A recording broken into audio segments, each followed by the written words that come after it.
evening, ladies and gentlemen. Welcome to Jim Jones Field here at Red Mountain High School for Homecoming 2022. Tonight's game is the East Valley Region Opener featuring the visitors from Tucson, the Salpointe Lancers, taking on our Red Mountain Lions. Salpointe is led by head coach Eric Rogers in his third season. He's led Salpointe 21-6. They are 3-2 with wins over Boulder Creek, Sienega, and Micah Mountain. Losses to Chaparral and Bashford. Red Mountain is also 3-2 under first-year head coach Kyle Enders, with victories over San Diego Métis D Catholic, Desert Ridge, and Marana Mountain View, and losses to O'Connor and Chandler.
Ladies and gentlemen, please rise and please remove your hats.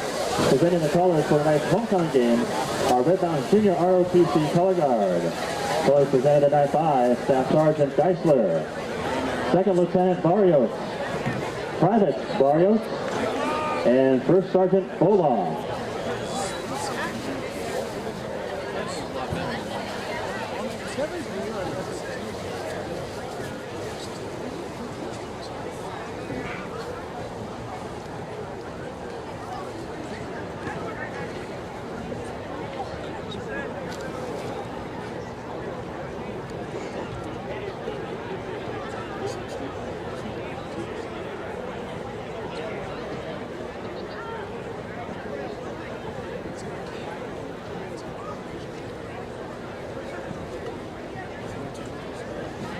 Here this evening to sing our national anthem is Ashley Morehouse.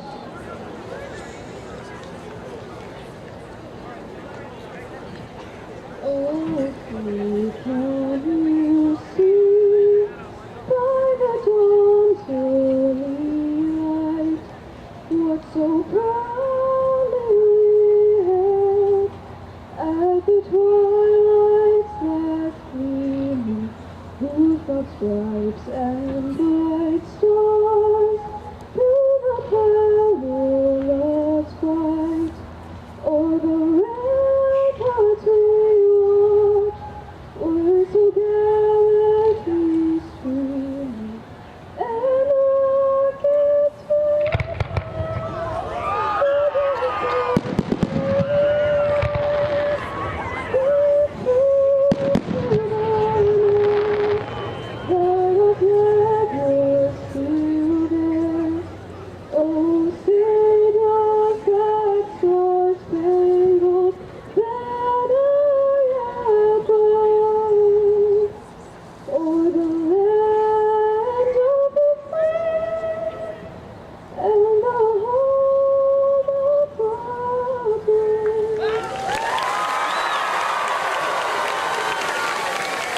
Here for Ashley Morehouse. Nice job.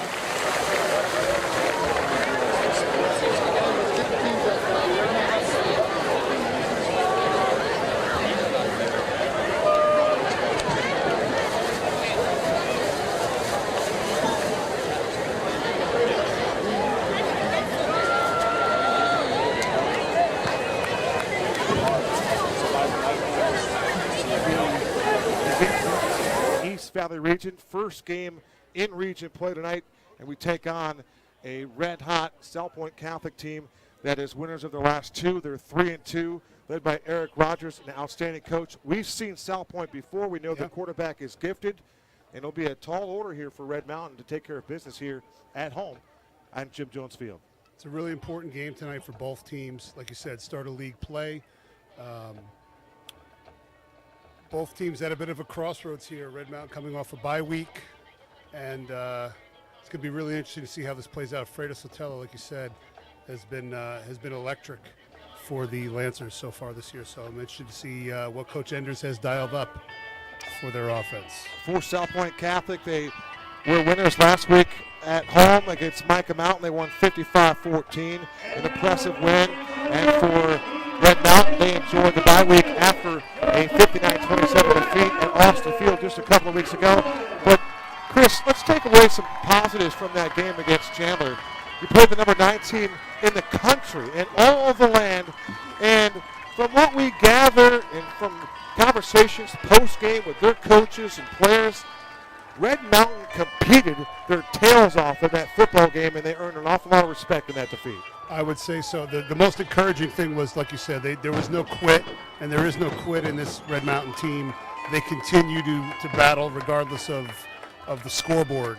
And I thought the offense did a lot of good things in that game, and they did some things that I really think they can build on, and I'm sure with that extra week off, they got up on the board and came up with some nice plays we'll see tonight.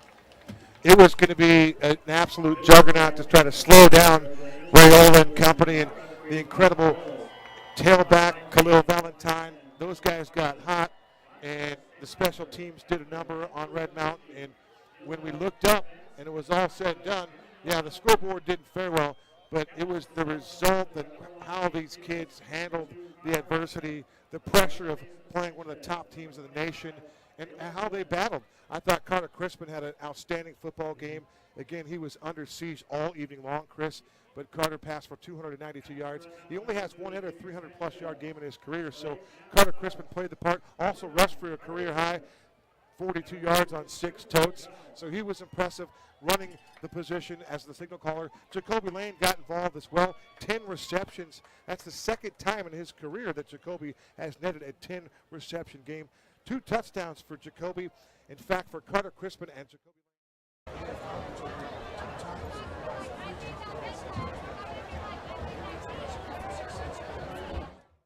You have a guy that's going to USC to play wide receiver. I think you want to get him at least 10 touches a game. And yeah, Carter played great, and I think I don't think they're going to see a better defensive front at any point this year than what we saw against Chandler. So I think if we can solidify things, I think we have a good chance to be successful tonight and through the rest of the league. The captains are at the 50-yard line for the coin toss. Captains tonight for Red Mountain, the quarterback Carter Crispin, Maverick Starks, Xavier Sanchez, and right tackle Jefferson Giles. One thing that we have known the last 3 weeks or so, the insertion of Jefferson Giles at right tackle has been a huge boon for this run game behind Lennox Lawson. Yeah, he's really playing fast and loose, as they say. The aggression has been certainly up since he moved away from center, and I think it's been a great move for him and a great move for the offense as well. He's playing great. Mason Sanchez is one of the captains for Salpointe Catholic, along with Connor Reitzman. Also, another captain, Dalen Goodman. He's an outstanding football player. Salpointe, they come in 3-2, 11-3 overall. They went undefeated in the 5A Southern region, and they petitioned, and they are one of 2 teams that moved up to the 6A conference. So Salpointe Catholic, the Lancers, a tradition-rich program. They do it in all kinds of sports, and on the football field, they are 6-time finalists in the championship game. Last year they were runner-up in the 5A conference. They lost to Horizon. So it's a well-coached team for Eric Rogers. We saw them week 1 against Chaparral. They had a thrilling, tough overtime defeat at the hands of the Firebirds. But the poise and the resilient play by Coach Rogers' Lancers group was entertaining, if nothing else. I would say so, and I think, like we mentioned in the pregame, Fredo Sotelo, the quarterback's the guy to watch. He's the he is the engine that makes this offense go, especially when he's improvising and moving around outside the pocket. So Yes. it'll be interesting to see how he does tonight and whether Red Mountain can corral him. Talk about taking the right vernacular. You think about that improvisational skills. That's what Fredo Sotelo possesses. No question about it. They also have a really outstanding back, and I look for Elias Bettis Roberts also to be a contributor here this evening. Shekinah Rigrish from the 40-yard line here for Red Mountain. Check that. That's going to be Kai Evans. So Kai Evans is back. He's healthy, and he is going to be your kicker here tonight. All right, back deep here for Salpointe. This is Gates Felix, and he gets drilled, and the ball's loose. The ball is loose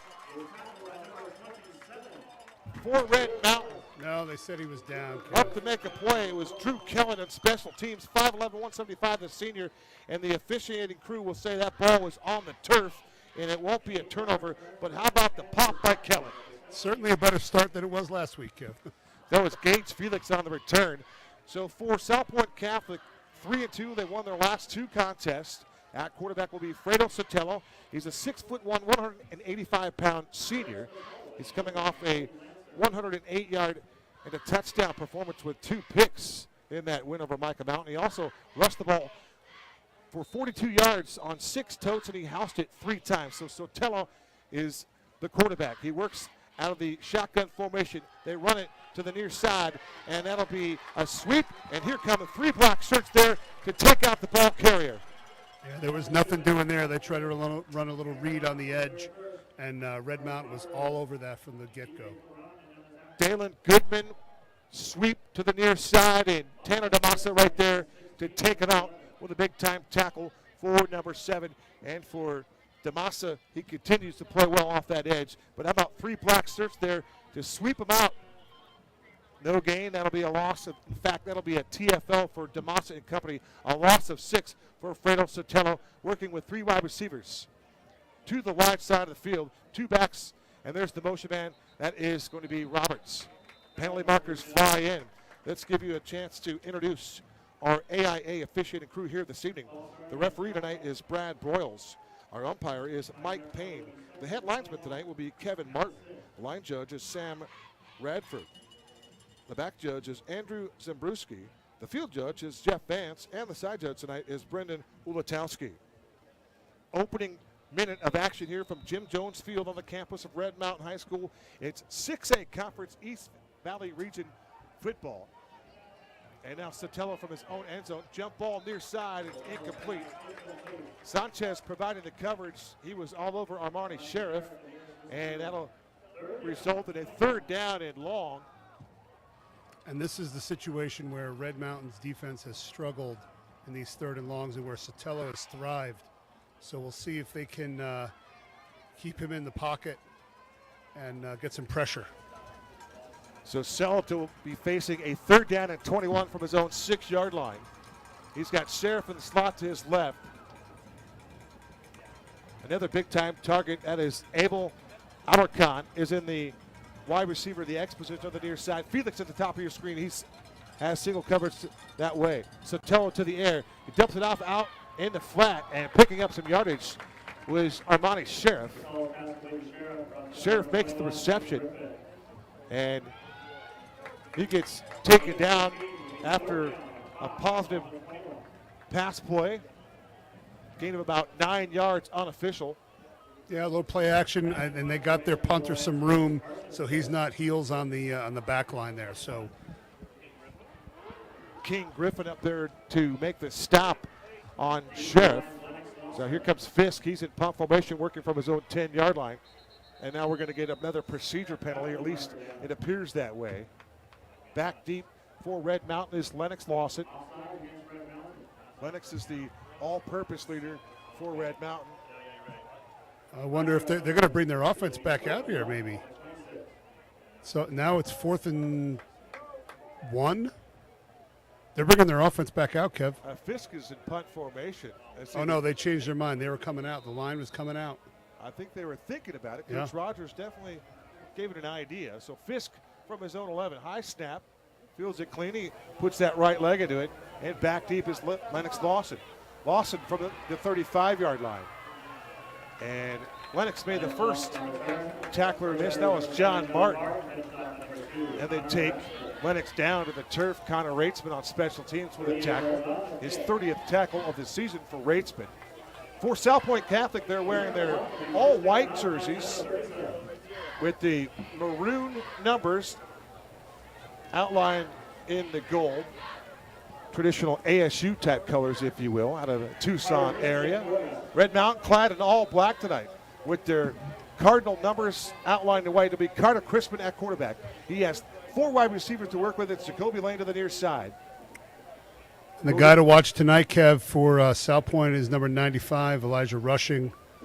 He 6'5", about 250 pounds. Here comes Lennox Lawson sweeping to the near side, running right at us as he turns the corner on the 40-yard line. He'll take it to the 45, and that'll be an 8-yard gain for Lennox Lawson.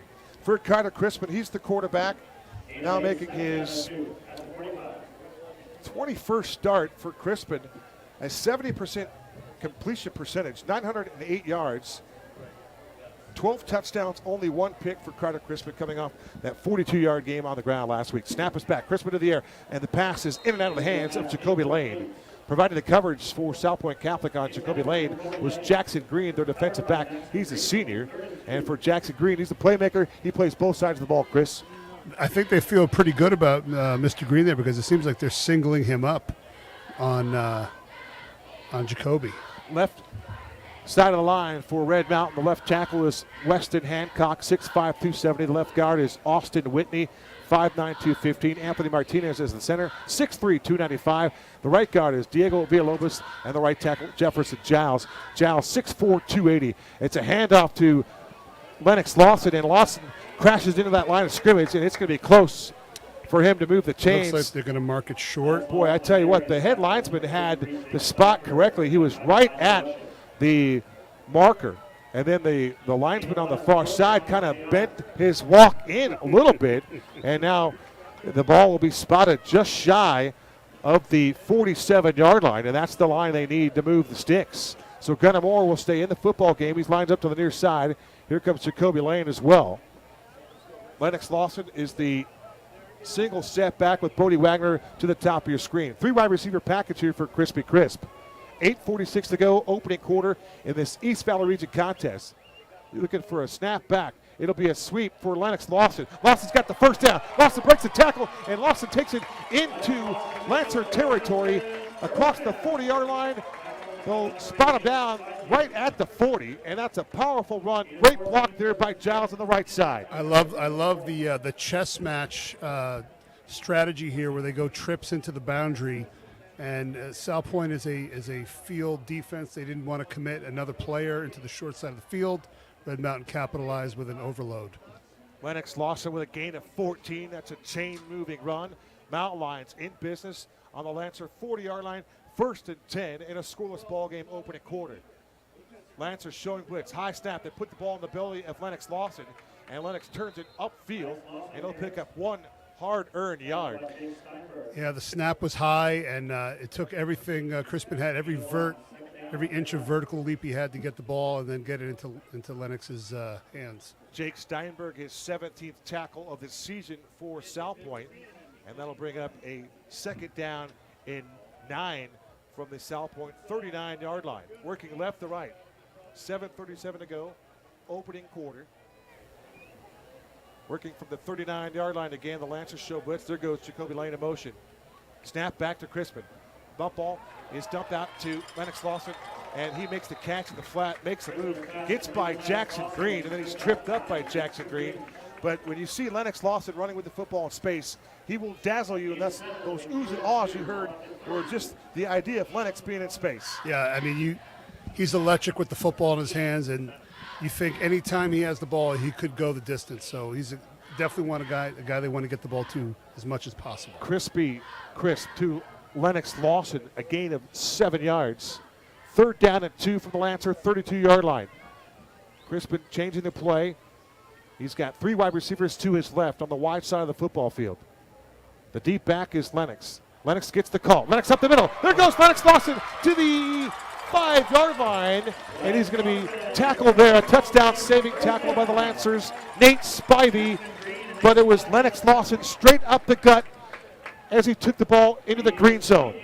That was a great play. It looked like the Red Sea parted, and Lawson went right up the middle for about 20 yards. L3, a 28-yard gain. He gets the pitch to right, tries to bend his way back towards the end zone. It's going to be marked short as the headline is all over that play.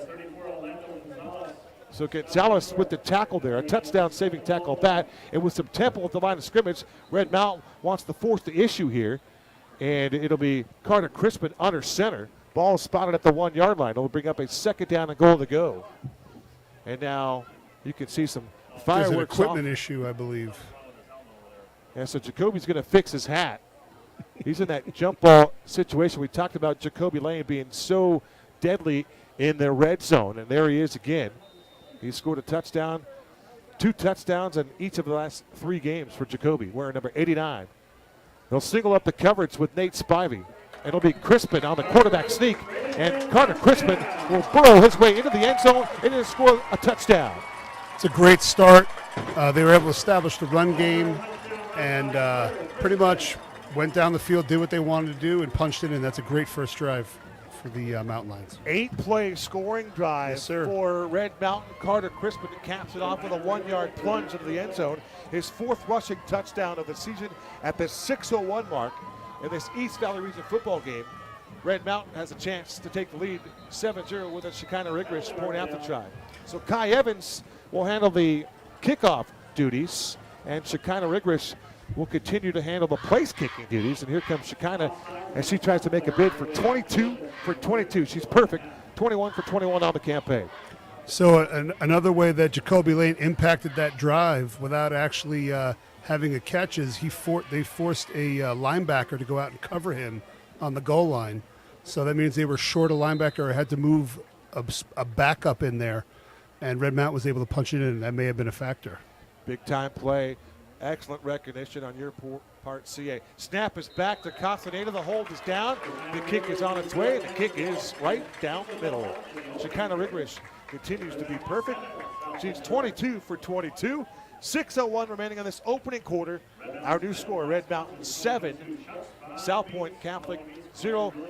Chris, this game is also being broadcast live on your view on Cox Channel 9 perhaps, but you can catch the call from Chris Harris and Dale Hellestray if you like, or you probably want to lock it in right here on RMTV with How could you yours not truly want to? and Chris Andriatis.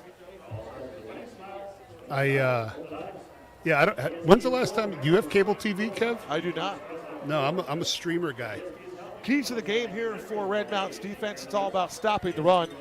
They want to contain the quarterback, Fredo Sotelo, and then no big plays of 25 yards or more. First series, they were able to accomplish that. Offensively speaking, for Coach McDaniel's offense, it's all about handling the blitz pressure tonight. I thought they did a nice job in the early going. Small sample size, but that offensive line was doing a fine job early going. Get the run game rolling early. We saw a 28-yard run from Lennox Lawson. He had another 14-yard play in there as well, and a 4th down run. So Lennox got busy early. Nice to see that. And then connect on deep shots. Haven't seen that yet, Chris, but you know that it's lurking. Absolutely. And I think, like you said, I think they're just establishing some tempo. We saw them go fast. Very encouraging to see the run game get going, though, because that will set up everything else, particularly in play-action game as we move forward through the game. One other note, CA, you think about special teams as far as keys to the game. Just make a game-changing play. That's the only request there.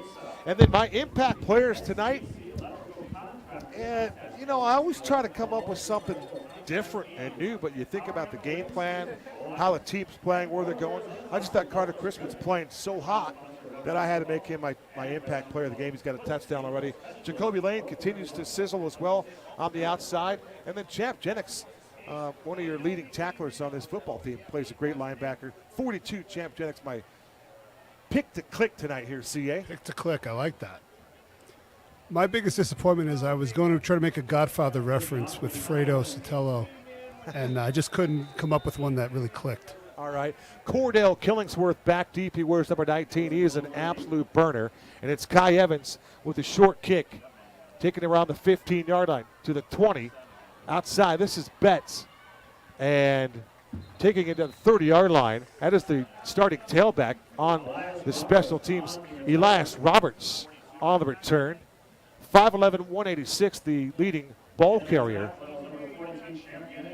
And for Roberts, he got taken out on special teams there by 4-2 Champ Jennings. It's encouraging to see. I'm sure they worked it a lot this week. Everybody running and staying in their lanes after what happened in Chandler 2 weeks ago. So they've much improved that unit.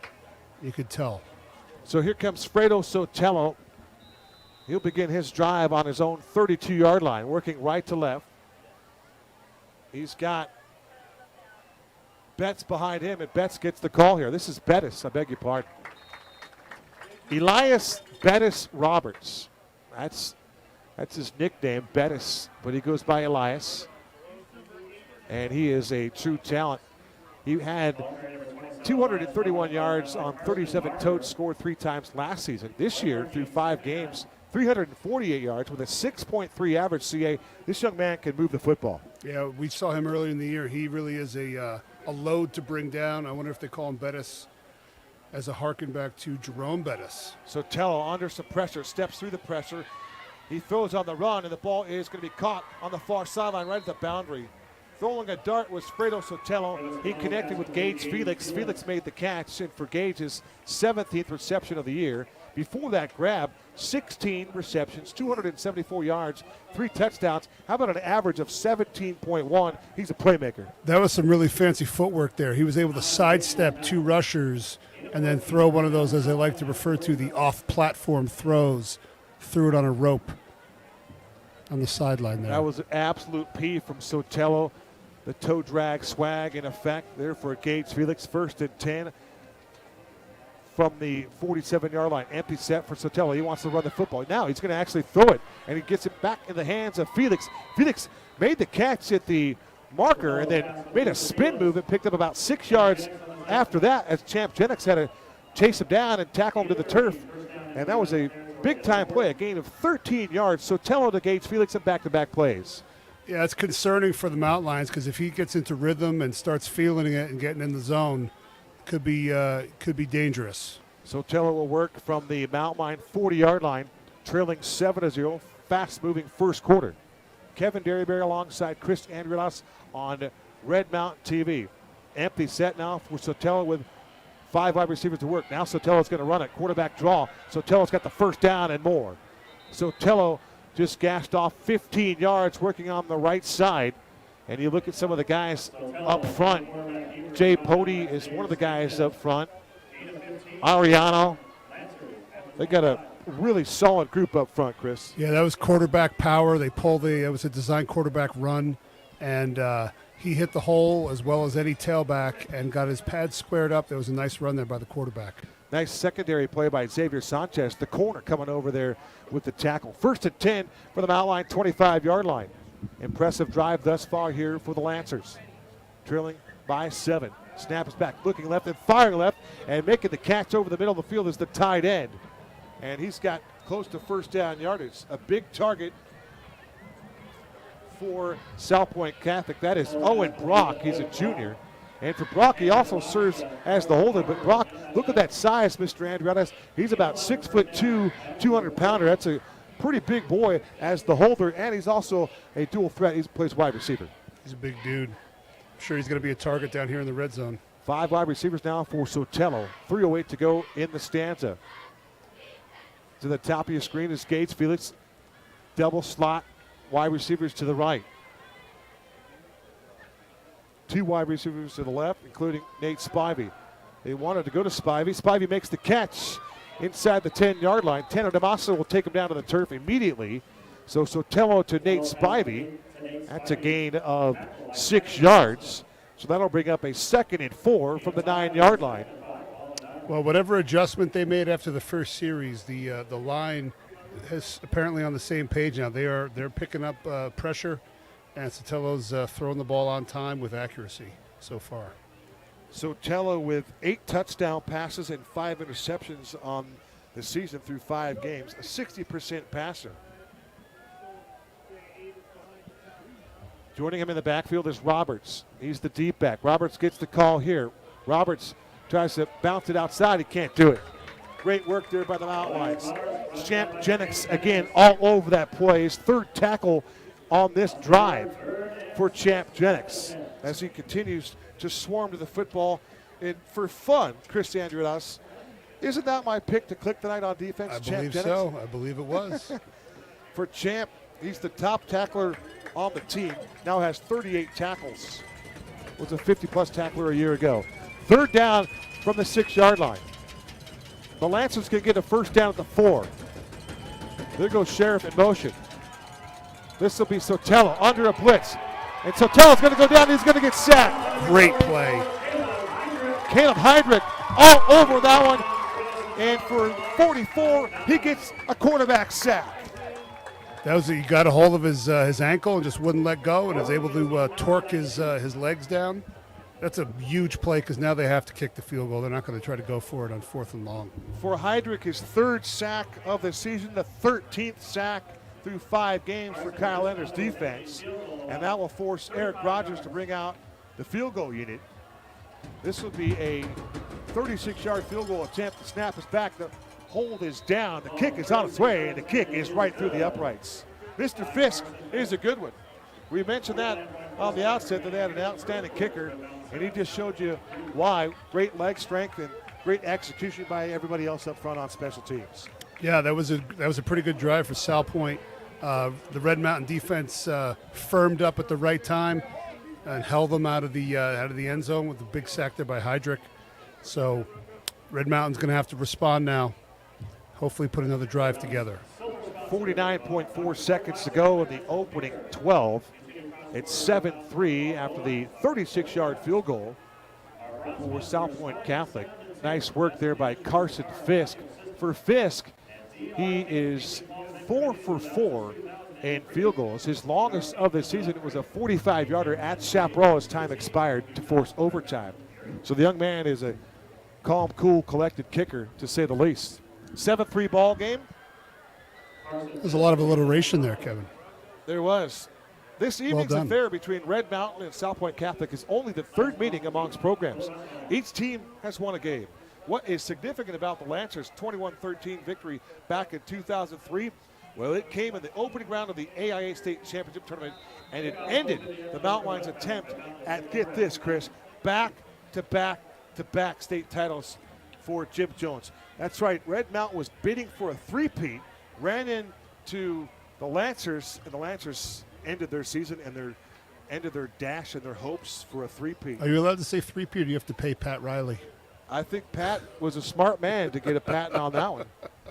The popular patent by Pat Riley. Chris, I don't know if you knew this or not, but today is National Dessert Day. I did not. So think about that. What's your go-to dessert? Let us know. Hit us on the Twitter at KDB Voice, at The Real Andro. Hit us with the hashtag roll call. And then why not, for good measure tonight, just go ahead and let us know what's your favorite dessert. Crispin to the air, deep ball, watch Jacoby Lane. He's got it in stride at the 50. And Jacoby will take it down the sideline. And he's going to take it inside the 20-yard line. Jacoby Lane with that deep threat.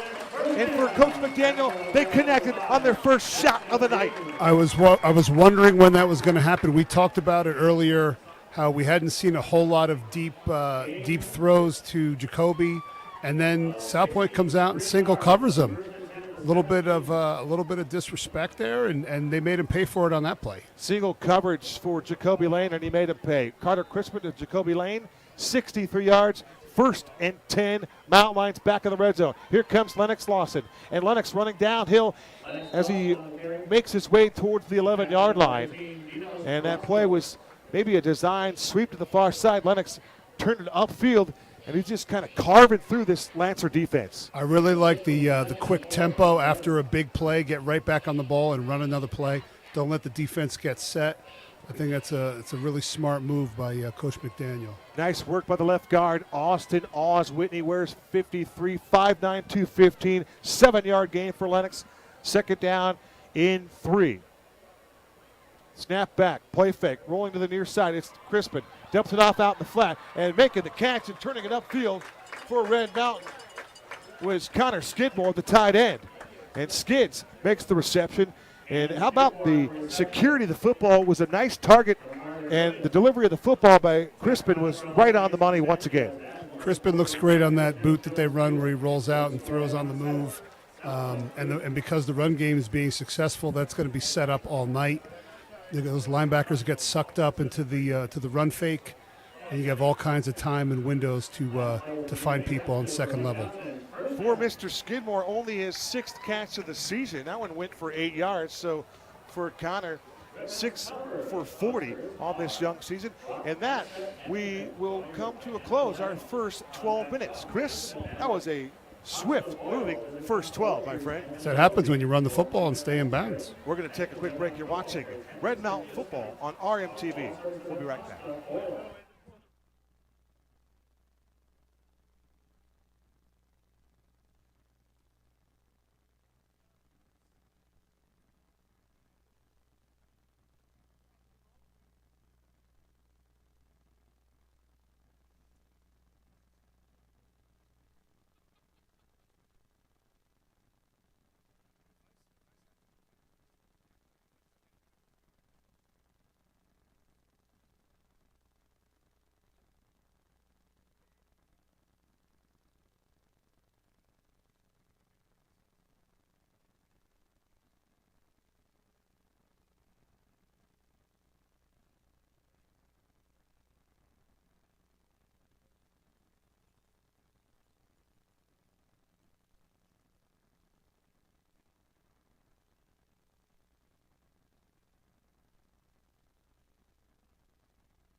Welcome back to the Parker & Sons press box, high atop Jim Jones Field here from Red Mountain High School. Kevin Derryberry alongside Chris Andrelas. It's 7-3 as we are ready to commence the second quarter. Jacoby Lane will begin this sequence, lining up just outside the numbers on the 5-yard line. Everybody else is way over on the far hash mark. Gunnar Moore is in the ball game in the slot to the right. The tailback to the right of Carter Crispin is Lennox Lawson. Bodie Wagner is also checked in. It'll be first and goal to go from the 3-yard line.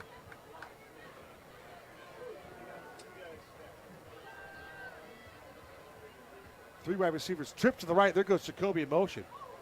And Jacoby fell down. Carter's going to dump it off, and he'll throw the pass. It's going to be incomplete. The play broke down, Chris, when Jacoby lost his footing on that turf. Looked like they were doing really some nice stuff with Jacoby. It almost looked Justin Jefferson-esque with the Vikings as he was bringing the route back towards, or excuse me, he was bringing motion towards the line of scrimmage, slammed on the brakes, and wanted to feed it the other way and then lost his footing. Trying to create some space for him to work. Yes.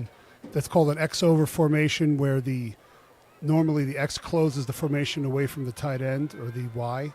And so they're able to get him off the ball and move around with that overload to the other side. Second and goal to go from the 3. Under center is Carter Crispin. There goes Lane in motion. They give it to the up back, and there's nothing doing. great interior pressure by the Lancers as they were pushing the ball carrier back. In this case, we'll wait to confirm who the ball carrier was. I think it was. We'll find out who the ball carrier is. Yeah, Couldn't see. It was a bit of a scrum down there. The ball carrier is Jeremiah Aviles, the fullback. So Aviles doesn't get very many carries. In fact, for Aviles, that is the first carry of the season for Jeremiah. 3rd and goal to go. He did pick up 2 yards. So Jacoby breaks the huddle. He lines up in the slot, in the top of your screen. Nate Spivey will defend him. They turn around, hand it to Lennox Lawson, and Lennox Lawson is going to barrel into the end zone and score a touchdown. Lennox Lawson in the box for the 4th time this season, and now he has tied Carter Crispin for the team lead with rushing touchdown number 4. It's a great play. It's Red Mountain's bread and butter run play. It's off-tackle power, and that's out of a heavy set. And they're able to punch it in there. A great seal there and a wrap from the pulling guard. So Aviles set it up with that 2-yard plunge, and then he leaves things into the hands of Whitney, Martinez, and Villalobos. That law firm up front, the left guard, center, and right guard, powered their way for Lennox to climb into the end zone for the 4th time this season. Shekinah Rigrish, her kick is right through the middle of the uprights. 11:05 to go to halftime. Our new score, Red Mountain 14, Salpointe Catholic 3. And this is how you want to begin your region play. At home here, defending your home turf, but playing well at the same token. The offense has taken their momentum they had from Chandler 2 weeks ago, and they've been able to build on what they did. And they're clicking right now. Hopefully they can keep this thing rolling. For Salpointe Catholic, the Maroon and Gold played for 5A supremacy last year. They fell in the 5A state championship game at Sun Devil Stadium. They lost 38-28 to the Horizon Huskies. But you just know, yeah, you're going to graduate some guys, but that core group and the youngsters like Fredo Sotelo, Gage Felix, and their talented tailback Elias Roberts, that nucleus is there for them to continue on with that championship-type success. Yeah, these kind of programs, we talked about this, when you have this much talent, they don't rebuild, they just reload. And Salpointe definitely has been able to do that for a long time and had sustained success. So back deep is Killingsworth and Gage Felix, and that'll be Rigrish. She'll pooch it to the far side, and Goodman will bring it up the far boundary out across the 40-yard line. He'll be knocked out over there. Nate Kelly, Xavier Sanchez combined on the special teams tackle. And for Coach Rogers, his football team trailing 14-3 with 11:02 to go to the intermission. They get the football back, and they'll work with good field position starting from the 40-yard line. Yeah, that was another one of those pooches. Red Mountain likes to do those from time to time, just not let their kick returner get his hands on the football. Abel Alarcon to line up to the right side in a 3-wide receiver package for Sotelo. Works out of the pistol. They hand it off to Betts, and Betts is going to try to navigate around the defense, working along the numbers. So Elias Roberts, the ball carrier, picks up maybe a yard based on the spot, but good defense again by those black shirts to string them out to the edge, Chris. Yeah, it was a good job being gap sound, making him bounce it, and then your force player shows up. He's able to make the tackle. P.J. Claybron combined with Xavier Sanchez with the tackle there. The X-Man, Xavier Sanchez, have back-to-back plays defensively. Gain of 1. Again, working out of the pistol. Movement up front, and I thought they got back. Oh, that's tough. They're going to call encroachment on Caleb Heydrich, Chris. I thought he got back.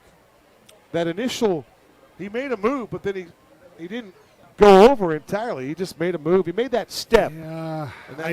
If anybody on the line flinched, they're going to call that, and it's a dead ball. And they come back with encroachment. So that's the call. Encroachment it is. That's the second one tonight for the Mountain Lions. So Kai Evans handled the first couple of plays, or kicks for Red Mountain Special Teams. Now it's Shekinah Rigrish on that third one. So this is a run play running right up the middle, right into the teeth of that Mountain Lion defense. I think that might be a first. Yep. Defensively. Elias Roberts, that 6.3 average. That's a really quality average. For Roberts, he's coming off a 117-yard performance. He got in the box once with a touchdown on 10 carries. So impressive game for Salpointe Catholic last week. First to 10 from midfield. Inside 10 to play to the break. Castaneda has the coverage on the near side. Little movement up front here for Carolina's defense. Snap back, play fake. This is Spivey. Spivey tries to turn upfield and he can't do it. Caleb Heydrich latched onto him and took him down to the turf for no gain. Outstanding open field tackle by Caleb Heydrich to take down a very fleet of foot Nate Spivey. Caleb Heydrich must have some very impressive hand strength. He's pulled, that's the second guy he's pulled down basically one hand on them, and he's able to just not let go and just got that iron, as they would say in the old days, a kung fu grip. I like it. His 28th tackle of the season. He's fourth on the squad in tackles. That is Caleb Heydrich. So that'll bring up a second down and 10 just inside midfield. They bunch it up. Two wide receivers to the left of Sotelo. They empty out the back. This is Goodman. Goodman makes the catch, and he's going to be knocked out of bounds immediately. He might have even lost a yard. Great work there by Carson Mauder and company. Mauder was over there playing some solid defense.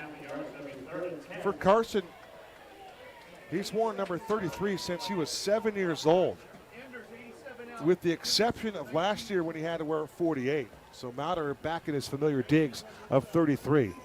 Again, that'll be a loss. Third down and 11 from the 49-yard line of Salpointe Catholic. Two wide receivers to the left, two to the right for Sotelo. Here comes the pressure. Sotelo slides through it. His pass is complete out front of him, right around the 45-yard line. Making the grab was Armani Sheriff. And for Sheriff, he's knocked out of bounds immediately. Penalty marker down around the 43-yard line. Chris, what'd you see? Looks to be in the vicinity of a holding call. Let's see what they have diagnosed there. How about the X-Man, his third tackle on this drive for Red Mountains defense.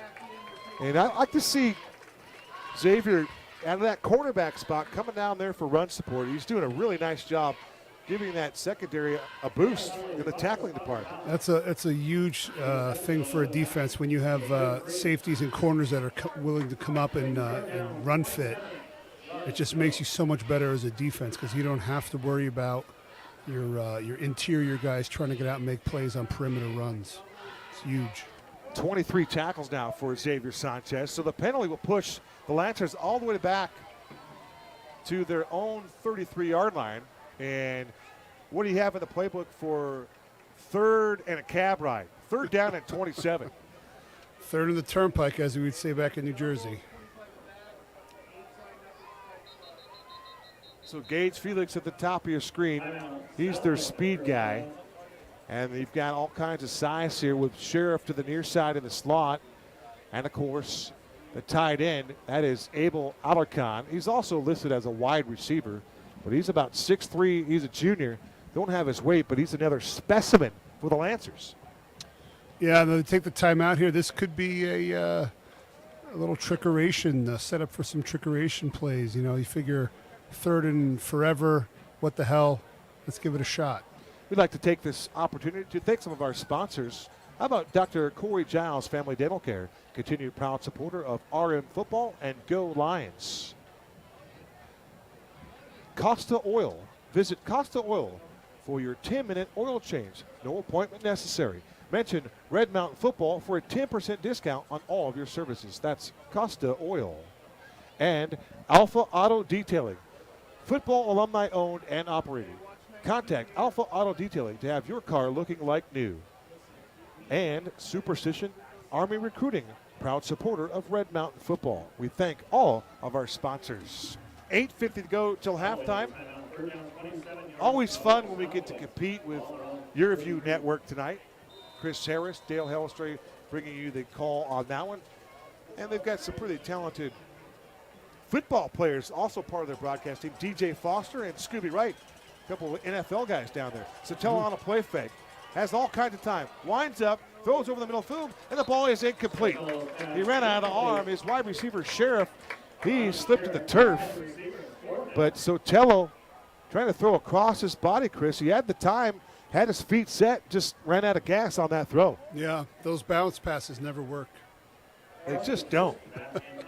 In basketball, they look pretty. Here comes Carson Fisk in punt formation. For Fisk, he has a 44.1 punting average.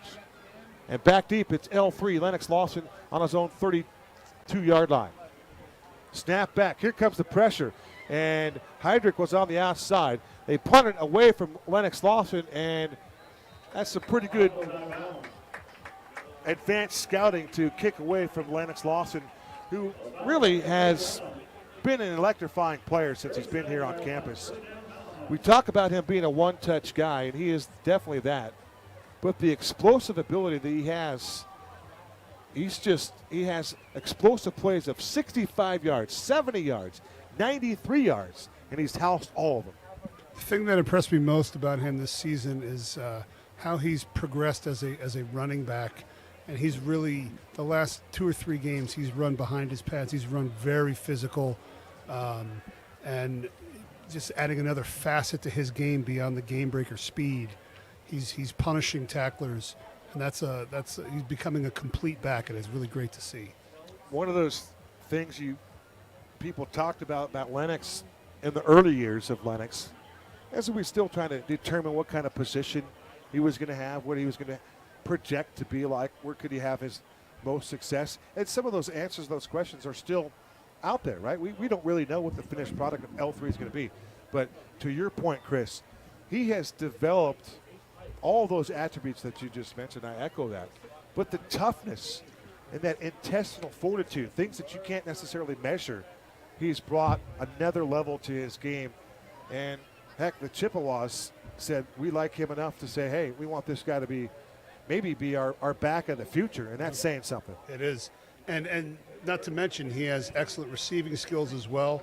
And they could take him and line him up right now in slot, and he'd be a great slot receiver. No doubt. But the way running backs are used in offenses these days, he's probably going to end up, a running back in a 2022 offense. He's probably going to catch 5 or 6 balls in a game anyway. 4-year player, 2-year on the varsity, all Fiesta region as a kick returner and a wideout as a junior. Tell you what, he is something special. 14-3, our score here. Carter Chrisman back on the field for the 3rd time tonight. Working right to left, he'll begin this drive from his own 30-yard line with 4 wide receivers to work with. Lennox Lawson is to Crispin's left. Now Carter, perhaps they're changing the play at the line of scrimmage, and they are just that. Play clock not visible. Snap back. Pass complete to the outside for Jacoby Lane. He dipped in, turned it out, and there are 2 white shirts there to take him down to the turf. Gonzalez, 1 tackler there. Jackson Green, the other, to finish up the play. And for Jackson Green, his 15th tackle of the season. Seems like Salpointe is blitzing less in this game than they have in previous. I think they may be more concerned with coverage, especially with Jacoby Lane. And you got to be concerned with Carter Crispin, a 70% passer on the season. There goes Lennox running to the far side, and Lennox turns up the field, and he takes on a couple of white shirts, and you can hear the thud up here in the booth, Chris. There's an awful lot of contact going on down there, and it's physical contact provided by Lennox Lawson. That's an example of a power back move. A younger, inexperienced back would try to bounce that, get strung out for a no gain. And Lennox just put his foot in the ground, lowered his shoulders, and bulled ahead for a couple yards. A dirty 3, as they say. OG 34 with another tackle for Orlando Gonzalez, his 22nd solo tackle. That's tops on the team, and his 38th tackle all in all. Again, number 1 on that Lancer defensive unit. Time is taken by, I believe, the Red Mountain offense. Nope, the Lancers are going to talk things over. So Coach Rogers wants to talk things over at the 7:19 mark. Chris, we were talking about National Dessert Day. When we start thinking about dessert, what's the go-to, my man? I'm just guessing that you might like dessert. I don't know that. Honestly, I don't. I'm a little bit picky with my desserts. Okay. I wouldn't say no to a cannoli. Okay. Not from around here though. I'd have to go about 2,500 miles east to get one I would really All like. right, makes sense. Never turned down a good cheesecake. You know, I had a feeling you're going to be a cheesecake guy. I had that feeling. You cannot turn down a good cheesecake. But I like mine pure and simple. I don't want all kinds of drizzles and fruit and all that. I just want Straight up? straight up cheesecake. Do you want like a caramel drizzle No, on that? no. No caramel. No. So just a piece of plain cheesecake. That's Yep. it. Okay. Yep, and All right. if it's well made, it'll shine. Yeah, I'm with you. I don't disagree. I'm more of an eclair guy. Okay. Yeah, I like that Okay. light You like a flaky cream pastry filling? with a cream fill. Sure. Yeah, Got it. good stuff. Third down at 3 from the 37-yard line. There goes Jacoby Lane in motion. Option left. Lennox has got it in space. Slam on the brakes, turn it upfield, pick up the first down, and that is enough. He needed 3, he got 4. And now the Mountain Lions will get a fresh set of downs here with 7:12 to go as the clock stops long enough for them to allow them to move the chains. It looks like the speed option is here to stay. They ran it in the last game. I think the last 2 games now. They've had some success with it, so they're going to keep that in the repertoire, as they say. Lennox will come out. He will be spelled by Gianni Edwards. And you got to think that Lennox said, hey, when he came off the field, he took his hat off. He's barking something out to the team. It's like, hey, that play's there for me again. I'll score on the next one. You know that's what Lennox is thinking. 3 wide receivers to work with. There's a handoff. Correction. Great play fake there by Carter Crispin. He dumps the ball out to Skidmore, and Skidmore turns it upfield and picks up big-time yardage. That was fantastic run fake by the offensive line. They were getting push up field, and that really set that play up right there. I agree wholeheartedly, Chris. The deception got me. I'm not sure if they got our camera operator or not, but that was a great play fake by Carter Crispin. 9 getting it done out there with the deception. And I agree with you, Chris. The entire line also bought into that as they went the other direction. But a great sellout fake for Carter Crispin. And it looks like there's a flag, and they're going to call a hold.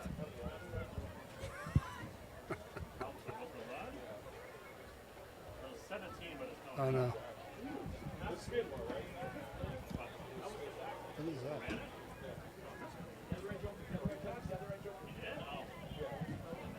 So Connor Skidmore caught the football, and he picked up 17 yards, what looked like it was going to be a first down, but the penalty assessed to Red Mountain, they're going to push it back. So Crispin will go to work now from the 37-yard line, and now he'll be faced with a 1st and 15 with 6:44 to go on the Parker & Sons Longines scoreboard. And then a behind the sticks call. You just want to try to get it back to a manageable 2nd, 3rd down. So get a chunk. Get 7. 3 wide receivers to the far side of the field. This is a run game. And taking the handoff was Gianni Edwards. For Edwards, his 32nd carry of the season. Before his work tonight, 30 totes, 113 yards, and a touchdown for Gianni. A 3.8-yard average. That's a gain of 2. So now the Mountain Lions with a 14-3 lead, facing 2nd and 13 from their own 39-yard line. Working out of the gun is Carter Crispin. There goes Lane in motion. They want to go to Jacoby, and Jacoby makes the catch at the 48-yard line. Nice pass by Carter Crispin. Nice velocity on that delivery of the football. And for Jacoby Lane, that ball was on its way as he made his break. Yeah, it was a good play there. Nice catch. Looks like Salpointe's trying to disguise their coverage a little bit and setting the safety over the top late, maybe trying to entice a deep throw again so they can get over the top of it. Jacoby Lane, his 3rd reception tonight, 29th of the year. That one goes for 9 yards. 3rd down and 4 from the Mountain Line, 48-yard line. Again, working right to left. New play called as everybody looks to the wristband. Now they're ready to go. To the right of Crispin is Lawson. Crispin to the air. His pass is caught over the middle of the field by Gunnar Moore. As Gunnar makes the catch at the 33-yard line, he'll take it to the 30, and he's going to be taken down there. Nice tackle there by Dino Strassos, his 15th of the season. That was some great poise by Crispin. He just stopped, set his feet, and delivered a great ball on the move. Carter Crispin to Gunnar Moore for 22 yards. First and 10 Mountain Lions. Key word there, gun. Crispin to the air. Deep ball. Watch Jacoby, and Jacoby can't get there. Lane made a move. He tried to adjust to the football and go inside of the defender, and that pass was just out of his reach. It would have been another show-stopping type catch in that one-hand variety for 89 Jacoby Lane. And those are shots you just have to take from time to time to keep the defense honest. And it just opens up so many other things when they start working underneath routes and other receivers if two are going to cover Lane every single time. Last week against Chandler, Jacoby hauled in 10 receptions. That's the second time in his career he's done that. And that ties the single game record for Red Mountain. Ball is given to Lennox Lawson in the backfield, and he is drilled and taken down for a loss. A run blitz up front by Salpointe Catholic. Gonzalez, OG 34, was there, and lurking on the outside was Elijah Rushing. Didn't get there, but he was on the way. They timed it up perfectly. It's never a good sign when your offensive lineman is turned around looking back at your tailback trying to tote the rock. That's not going to turn out well. So for Lennox, he'll lose 3 on that play, and now Carter Crispin and company will face a 3rd down and 13 from the Lancer 33-yard line. Threes are wild here. It's 14-3. Crispin, long count. Snap back. Wants to go deep. They're going back to Jacoby. And Jacoby is unable to haul that one in. Boy, the pass was right on the money. It looked like Jacoby just had to run underneath that, secure the football, and he was going to have another touchdown. That was a great throw by Crispin. He was under duress. They blitzed the house there. He hung in there and delivered a ball. It looked like it was a pretty good spot where only Jacoby could get it, and he just couldn't get his hands on that one. Great effort there. Another pinpoint shot for Carter Crispin. His accuracy has been off the charts. Anytime you're completing 70% of your passes, Chris Andrelis, you're doing some things. Absolutely. And now with the Mountain Lions playing with a little bit of house money here, 4:22 to go to the intermission. It's 14-3 Mountain Lions. They're going to go for it with a 4th down and 13. At least show that they're going to go for it. 3 wide receivers. This will be a handoff, and the exchange did not occur. Recovering the fumble was Connor Ratesman. Yeah, it was with the old wraparound draw, which they've run quite a bit, and they did not get the exchange there. It's a dangerous play, but at least they're still field position's not killing them, and the way the defense has played so far, I guess they figured it was worth the risk. Tough play call right there. The execution even tougher, but you have to credit the Lancers to be there to force the issue. And the play, Crispin did not get the handoff executed perfectly, and that left the football up there for Ratesman to pick up. And for Ratesman, that is his first fumble recovery of the season. That's the 10th takeaway here tonight. Our 10th takeaway on the year here for Salpointe. Sotelo to the air. His pass complete to Sheriff on the outside. And here comes the Red Mountain defense. Laying a lick was Elijah Albee. So Albee all over that one. And you got to love the idea to read and react and take him down. That was a dangerous throw. That was actually going backwards. And the back had to make a pretty athletic play just to haul it in. And then he turned around and got smacked by the corner there. 21st tackle of the season by Albee, his first TFL. That's a loss of 3 for Sotelo and company. Now Sotelo has to go to work facing a 2nd down and 13 from his own 37-yard line. Mountain Lions show blitz as Mauter is going to back out. Snap back to Sotelo. He scans the field. Now he's going to leave the pocket. Wants to throw. He's going to get dropped to the turf. He got sacked. How about Caleb Heydrich? Double 4s, knifing in there to take out Fredo Sotelo. He's having himself quite a game tonight. A lot of impact plays, and he's not fooled by Sotelo's gyrations. His 2nd sack of the night for Caleb Heydrich. And now the ball will be spotted on the 15-yard line. Inside 3 minutes to play in this opening half here at Red Mountain High School on Jim Jones Field. with a clap of the hands to Sotelo. They want to run it. They go to Roberts, and Roberts is strung out and stymied on the far side. Nothing doing again. Champ Jennings coming in for that backer spot. He too going downhill, flying to the football and taking out the ball carrier. Give him a TFL. I think the Red Mountain defense has had 2 weeks to think about what went down over in Chandler, and I think they weren't happy with it. And I think they're determined to show their league what they're made of, and they are showing it tonight. They are playing fantastic defense tonight. Jennings with another tackle. That's his 6th TFL of the season. That's good for tops on the football team. Stay with us at halftime for all of your halftime festivities, including the Red Mountain Marching Band will be on display. And it's homecoming tonight, too, so there's some homecoming ballyhoos as well, or whatever. All the homecoming pomp and circumstance. As you can see, everybody is gearing up for their Top Gun theme here. Homecoming is just different now than it was when you were going to school, right, Chris? Yeah, there's a lot more. We did the floats, man. It was a lot of floats. Really? A lot of flowers, and paper mache, building, and construction on cars. And kind of like the Rose Bowl. It took eons to put these things together. And I was never involved in student body or government or anything like that. I was always doing the athletic type stuff. So it was just a different approach. But Chaparral High was the location. Huh? All right. Yeah. Of course, you knew that already. I did know that. Anyway, back to the desserts, folks, if you would. Okay, we're done. Get down to business. We're done with the desserts. I went with eclairs, but you can't go wrong with the cheesecake, to say the least. But I guess a question was asked to me: am I a pie guy?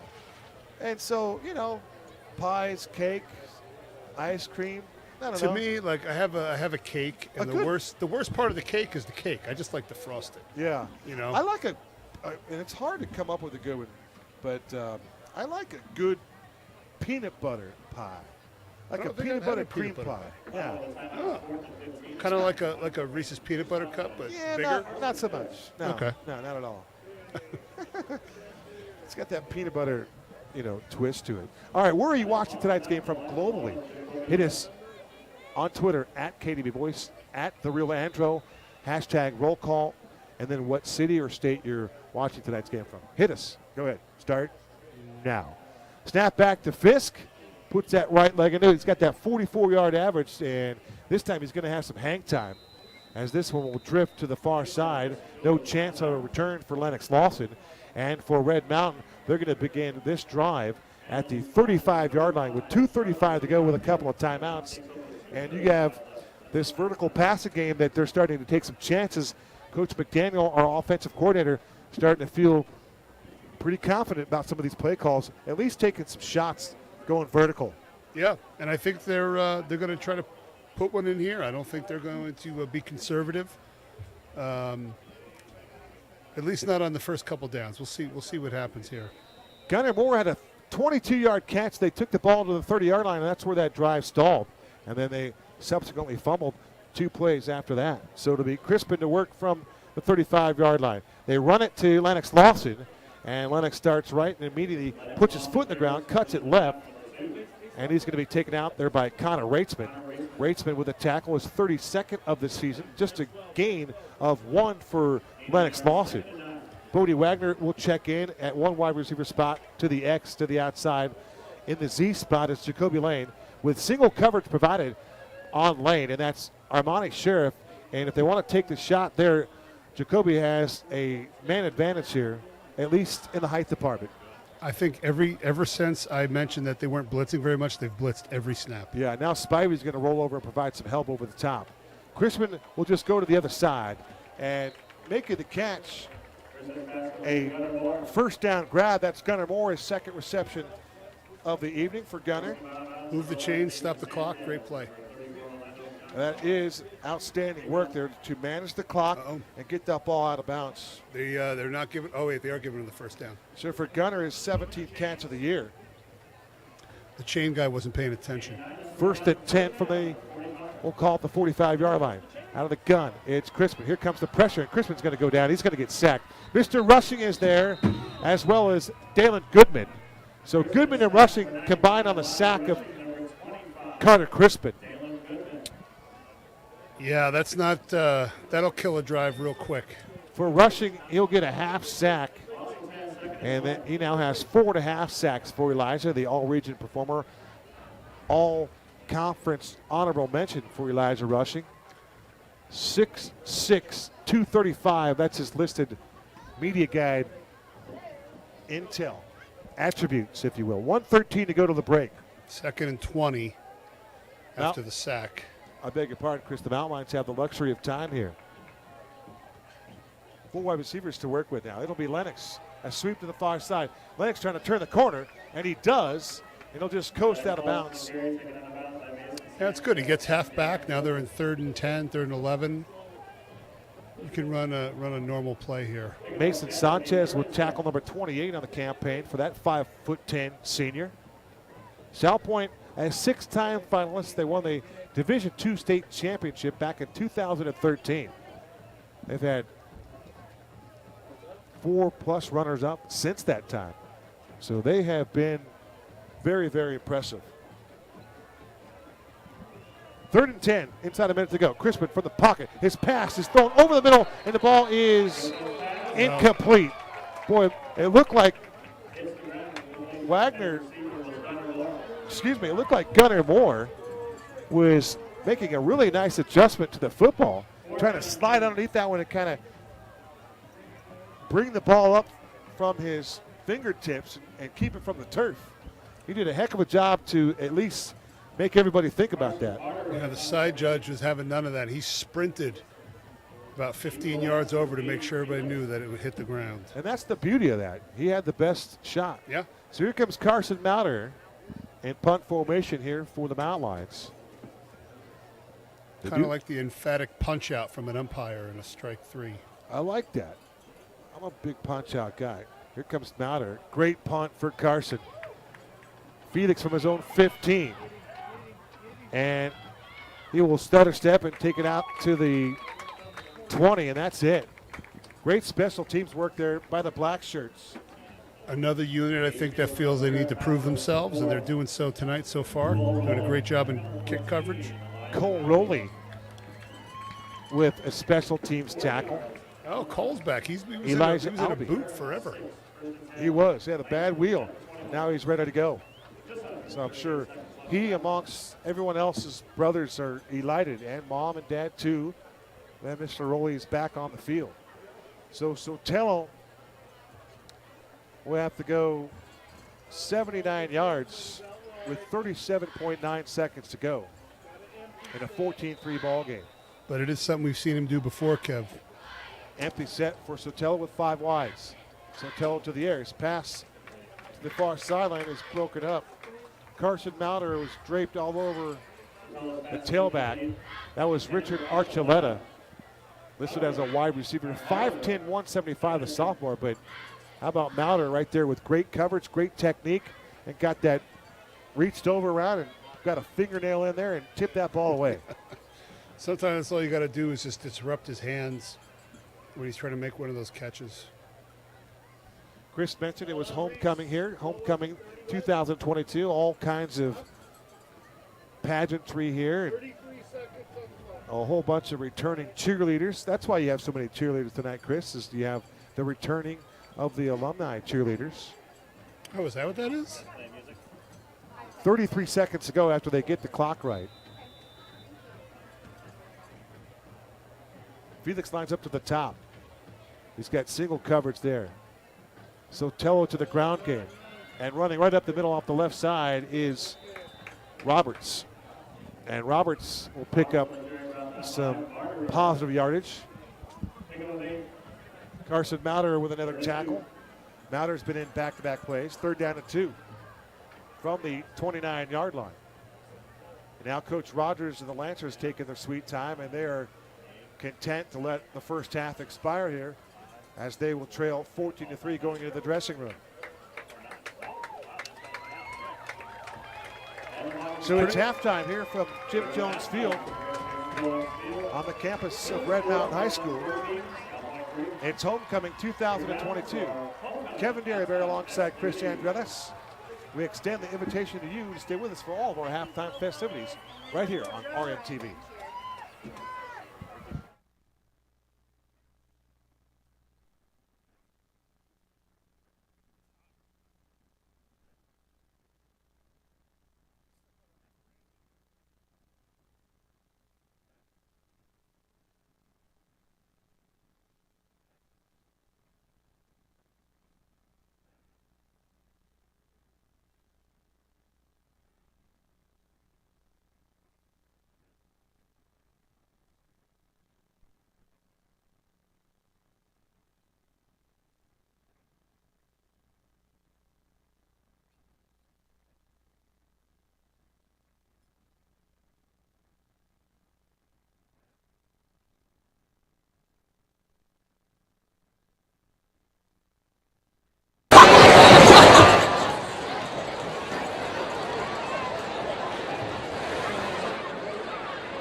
Your senior class senator, and I'd like to welcome you to the 34th year of Red Mountain High School.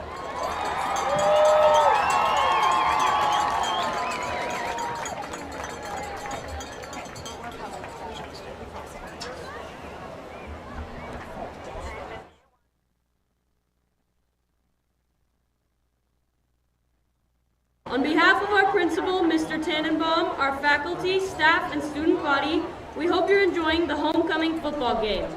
Let's give a big round of applause for our Red Mountain Spirit Line and our Red Mountain trainers down on the track.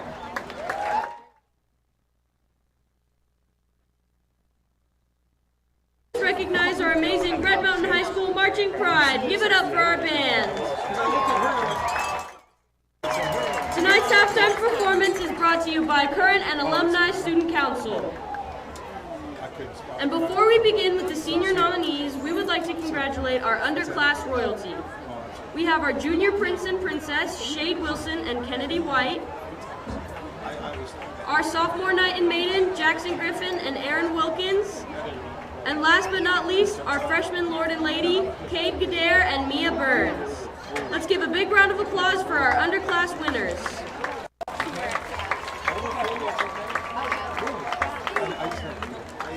And now for our senior king and queen nominees. Our first king candidate is Mace Cornwell. Mace is a part of our Red Mountain Club, Turning Point USA. Mace's favorite thing about Red Mountain is the diverse student population and the amazing opportunities provided by our faculty and staff. Let's give it up for Mace one more time. Caden Kundrat is our next king candidate. Caden is also a part of our Red Mountain Club, Turning Point USA. Caden says his favorite aspect of Red Mountain is the friendships he's made while on our campus. Good luck tonight, Caden. Our next king candidate is Giovanni Perez D'Amico. Giovanni is involved in our award-winning engineering and robotics club at Red Mountain. Giovanni says his favorite part of Red Mountain is the students helping each other out. He credits the Red Mountain STEM department for helping in the community. Thank you, Giovanni, and good luck tonight. Our next king candidate is John Marceau. John gets himself involved by going to many events at Red Mountain.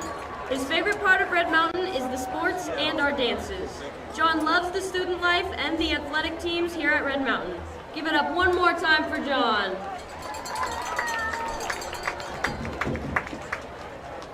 Rounding out our king candidates is Alex Guthrie.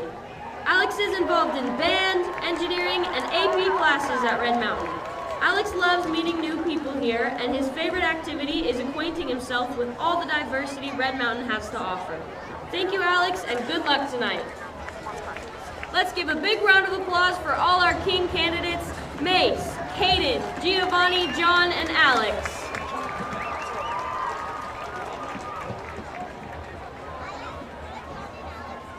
Now let's turn our attention to our senior Queen candidates. Our first candidate is Lexi Travis. Lexi is involved in our Red Mountain Sports Medicine. Lexi's favorite thing about Red Mountain is the people and all the opportunities given to the students to have a fulfilling high school experience. Thank you, Lexi, and good luck tonight. Our next Queen candidate is Brooklyn Smith. Brooklyn is involved in AP classes and also played on the Red Mountain volleyball team. Brooklyn says she loves Red Mountain because of our teachers. Brooklyn also loves the fun activities and all that Red Mountain has to offer.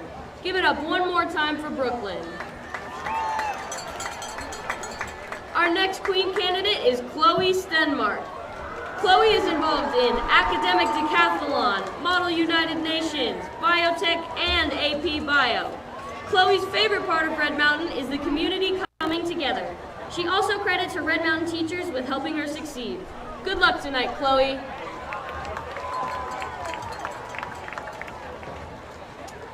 Allie McAdams is our next Queen candidate. Allie participates in our Red Mountain Orchestra and Link Crew. Allie's favorite part of Red Mountain is the way students and staff are excited about helping students in the future. She credits our community for always helping each other succeed. Good luck tonight, Allie. Our last Queen candidate is Brianna Johnson. Brianna participates in the Red Mountain Welding Club. After high school, she plans to go into welding. Can you tell she really likes to weld? Good luck tonight, Brianna. Let's give a big round of applause for all our Queen candidates: Lexi, Brooklyn, Chloe, Allie, and Brianna.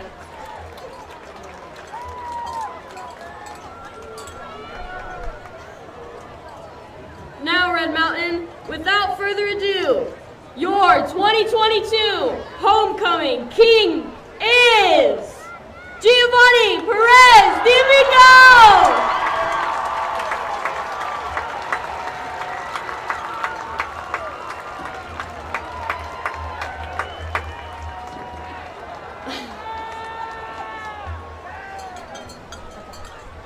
And your 2022 Homecoming Queen is Brooklyn Smith! Aww, that's good.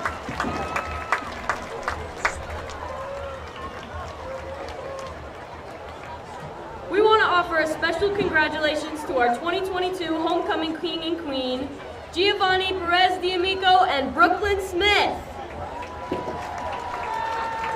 That's our show. Special thanks to all of our crew for helping with our royalty ceremony. And thank you for 34 years, Red Mountain High School.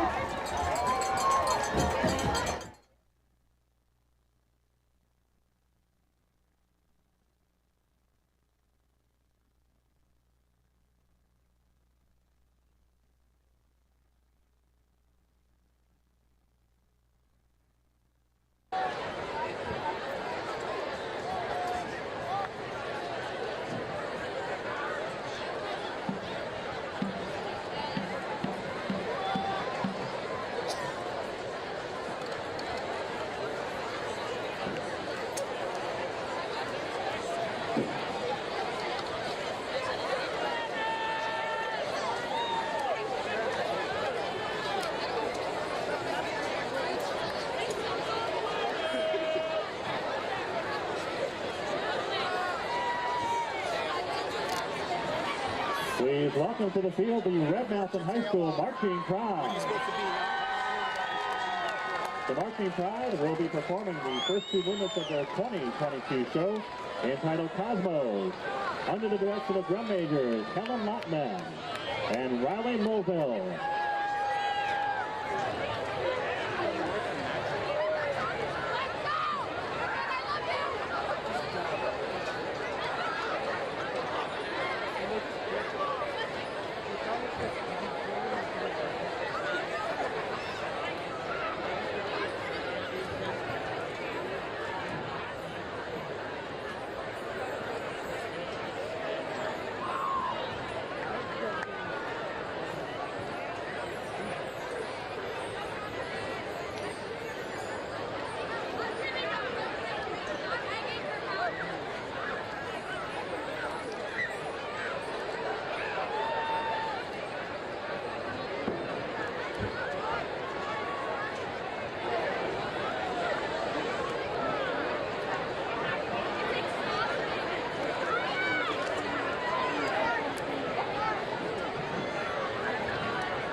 The Red Mountain Marching Choir is under the direction of Jennifer Hamilton, Director of Bands, and Karen Jones, Assistant Director of Bands.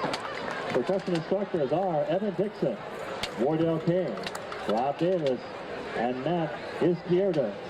Visual instructors are Taylor Gowdy, Rainer Richardson, Chandler Romney, and Zach Lifto. Guard instructors are Aubrey Oliver, Jamie Warhus, and Patricia Castro-Ruiz. The marching band would like to thank and acknowledge their 2022 sponsors, Red White Brew, Integrity Building Corps, Velocity Mechanical, Dixon's Jewelers, Technical Systems, Willie Atuli Produce, Red Mountain Bar and Grill, Superstition, Sunrise, Luxury RV Resort, B&M Communications, and Pacino's Italian Restaurant.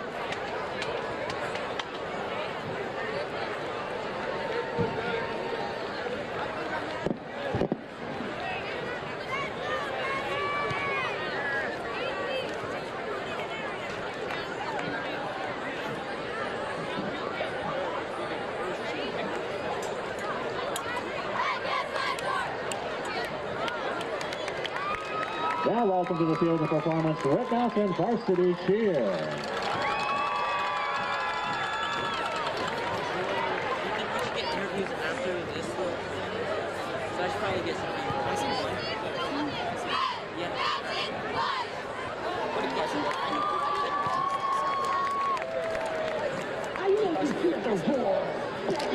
Watch me say, got my girls and we don't play. They can talk and they can hate. We're gonna win this anyway. Look at us and look at you.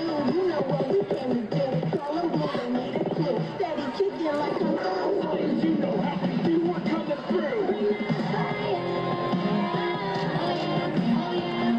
I see my shine. We never stop. We at the top. I'm coming in like me now. Don't cut me out. It's not your fight. I'm coming in high. We boss, cause we've only got one job. Red Mountain Warriors. Let's hear it for our varsity cheer. And finally now taking the field, our varsity pond.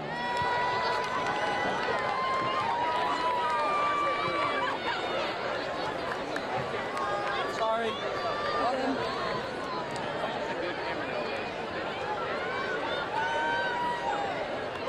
Hey, ready? Well, come on. Y'all ready?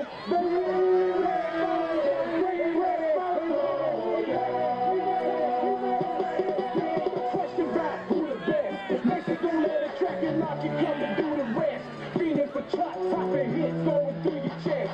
You must be called past the target block, you was blessed. And I'ma take him out the game, y'all. It ain't no thing, y'all. You wanna buck, I rip you up like a chainsaw. The game's raw, hard, please believe it. Keep the Bible with you, cause you gon' be needing Jesus. Feeding for chops, popping hits. And Marty ain't gon' stop dropping hits. I'ma make $1 million and stand on the top of it. Rocking it, till the day I die in this game. Archie with the fat boy, adding the fire to the flame. Y'all ready? Ain't too much I ain't seen. In between the grains and ashes, ups and downs, right to left, all around me, brains are scratching. Ain't it? I'll be ready now, but new set, bounce around. Savages are spin to eat and won't stop till they satisfied.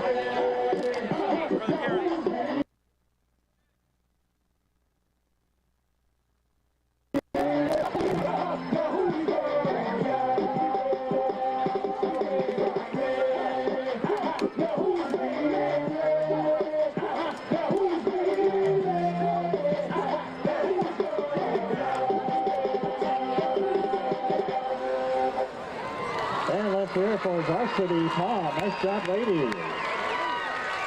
Now returning for the second half to Jim Jones Field, the Salpointe Lancers and our Red Mountain Mountain Lions.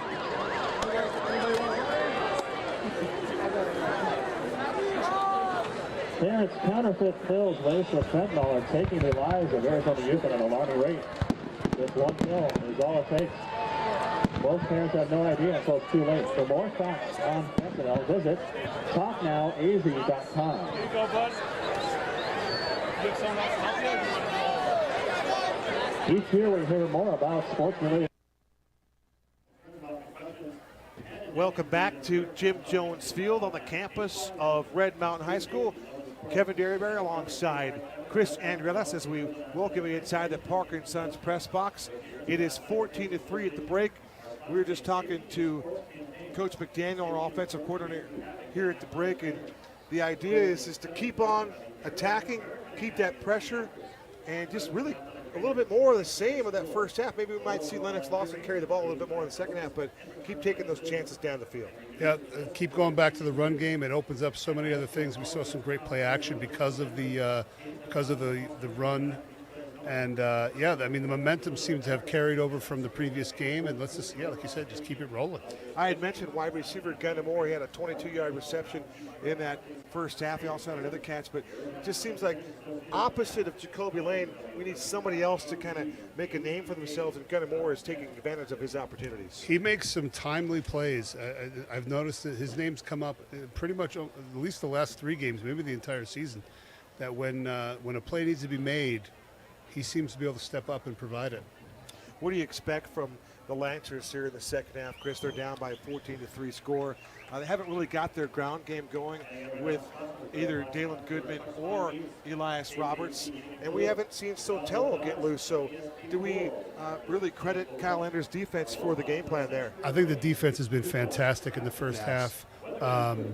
But you know, when we saw Salpointe 5 weeks ago in the Zone 48 game with Shap, they were down at the half and they came out and it was a Sotelo show, running around making plays. So I think that's always a possibility with his kind of talent.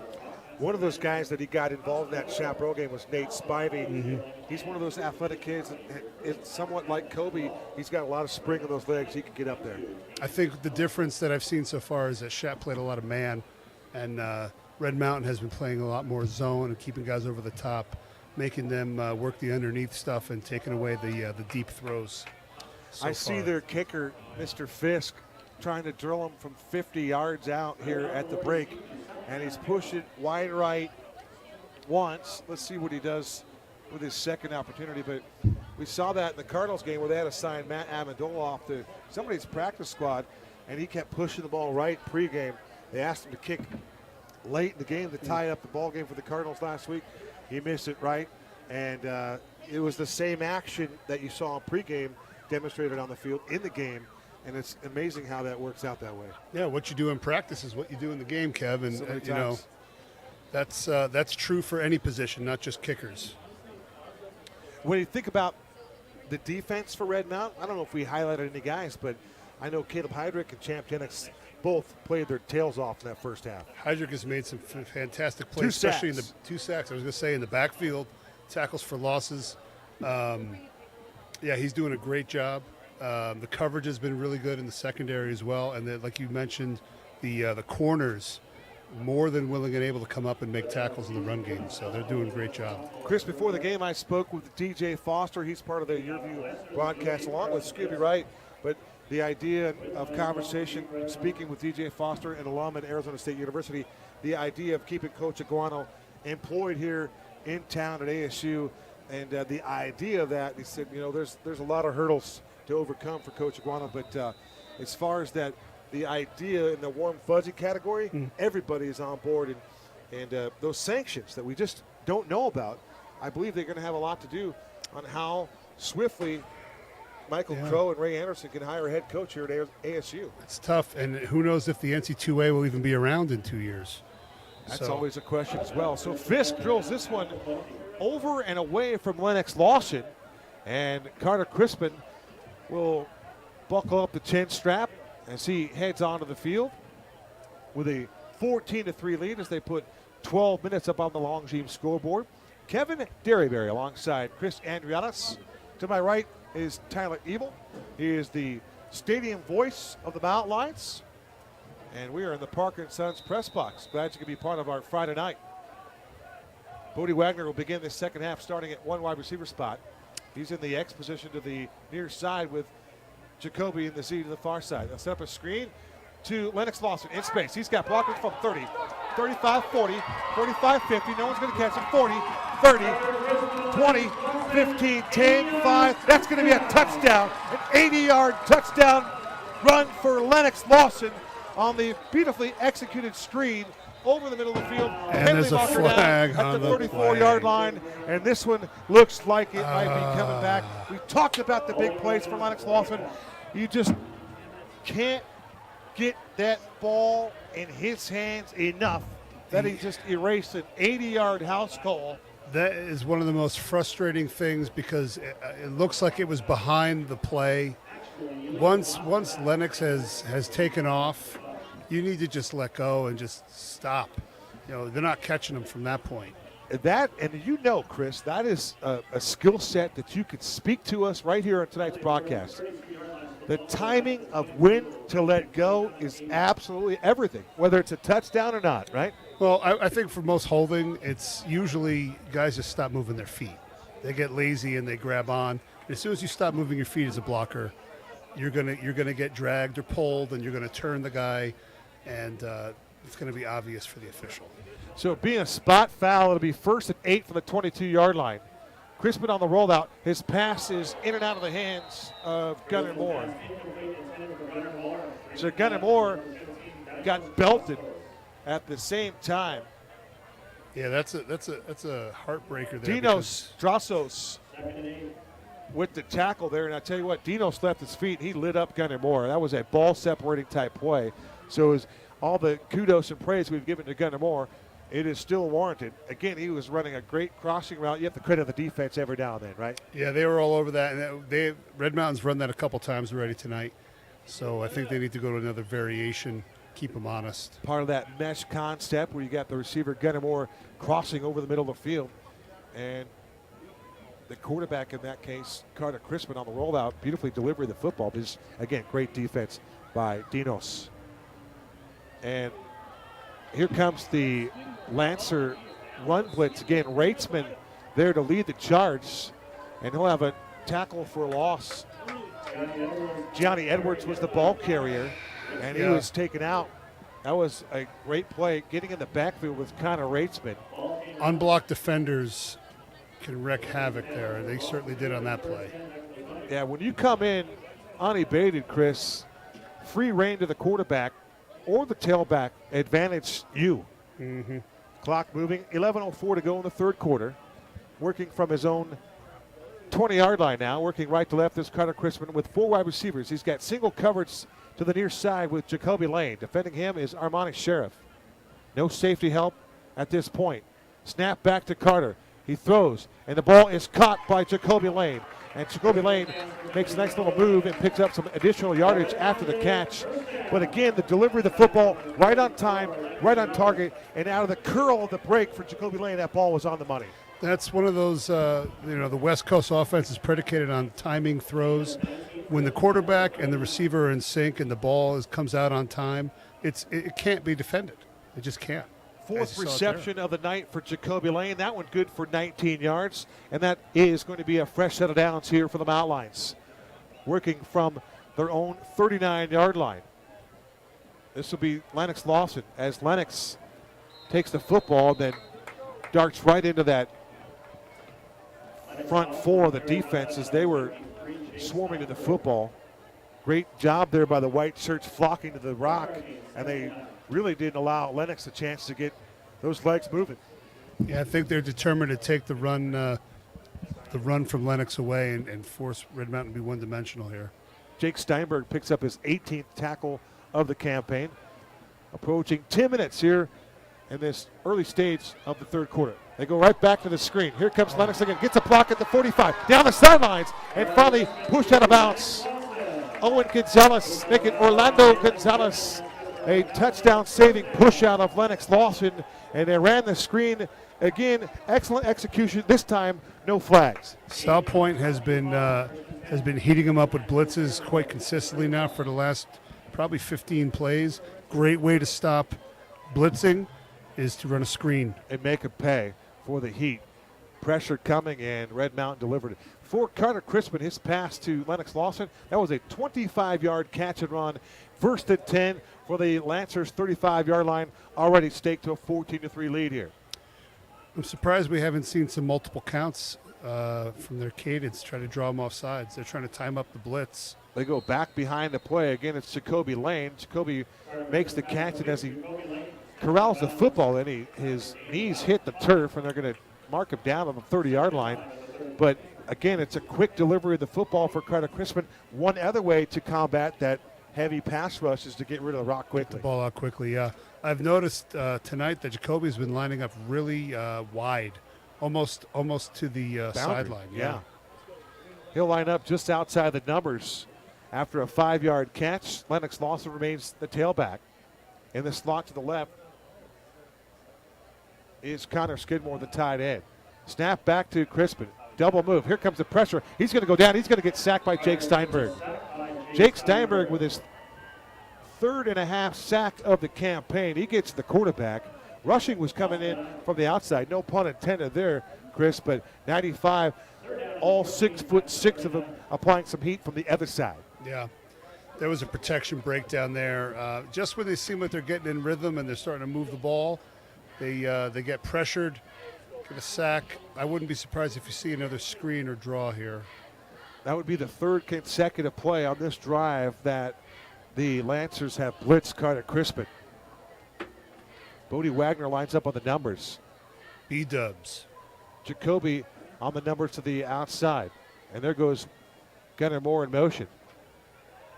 And the ball is a comeback pattern as Jacoby lost his footing. I don't know if he had a full grip on that ball. It looked like it kind of slipped on him a little bit. He wasn't able to follow through and deliver the ball like he normally does. Elias Roberts playing two ways here for Coach Rogers. He provided the coverage on Jacoby. So it's 4th down and 14. Ball is on the 39-yard line, and the Mountain Lions appear as though they're going to line up and go for it. Jacoby lines up just inside the numbers on the right side of Carter Crispin. Lennox Lawson is the single setback. It'll be Carter Crispin probably going to punt this one.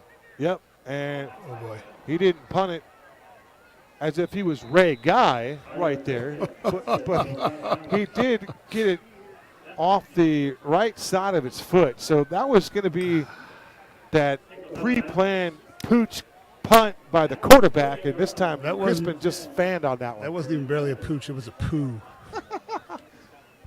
Tough one there for Carter Crispin, but he's not paid to kick the football. That's a good thing. He's not paid at all. That's exactly right. As Tyler Ebel has to mention to me quickly. Only a matter of time before they get NIL deals in high school now, Kev. Hey, it's a matter of time. Future, baby. It is a matter of time. 8:49 to go in the third quarter. It's 14-3. First possession of the second half for Fredo Sotelo and company. Snap is back as he works out of the gun. They go to Elias Roberts. And Roberts, some tough sledding over on the left side. Nothing doing. Yeah, the defense has stepped up so far. Not the start the offense wanted to open up the half, but P.J. Claybron with the tackle.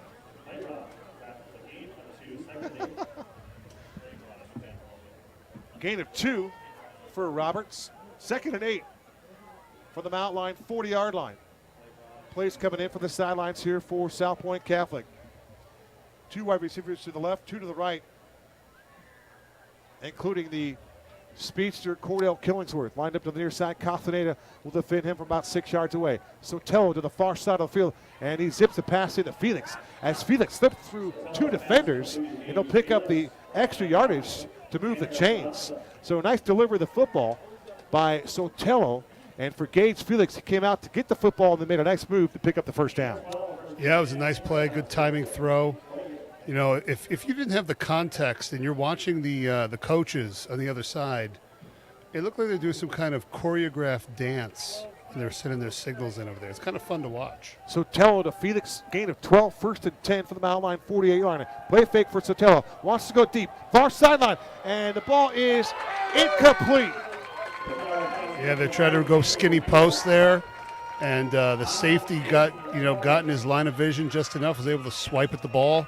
Ammon Dayton defensively. It's a great play.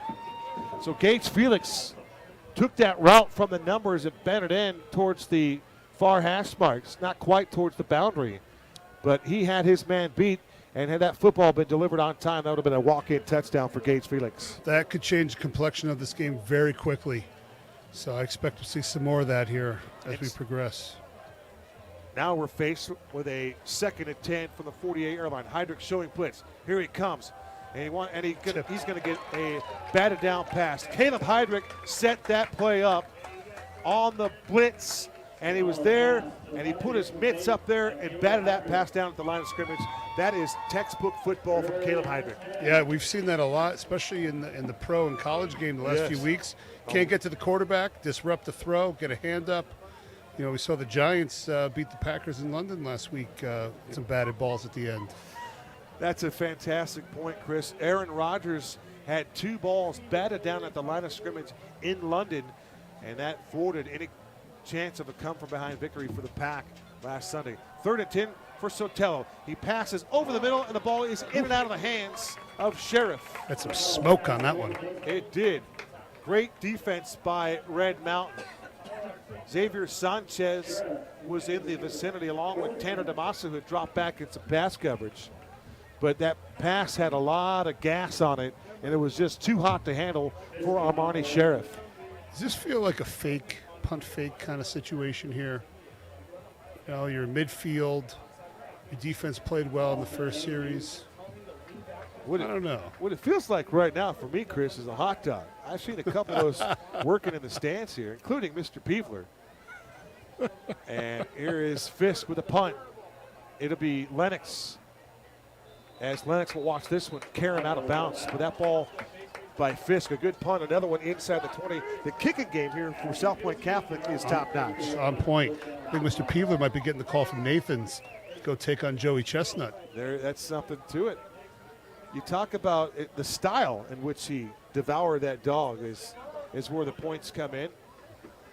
Good people, when we speak of the Peevlers, no question about it. 7:18 to go in this 3rd quarter. Midway, we're coming at you live on RMTV. Kevin Derryberry alongside Chris Andrianis.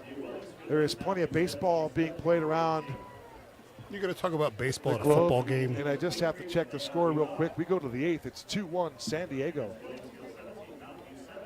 For those of you that pay any kind of attention to the major leagues at this time of the year, Chris, this is arguably the best time of the year. We're playing fall football. It's October. Halloween is just days away now. And we are experiencing some cooler temperatures at night. That fall weather is not upon us, but it's coming close. It's in the offing. I like that. It's in the offing. And that is something that we need to take a lot of excitement for. Absolutely. Now, National Hockey League has begun their season. The NBA has begun their season.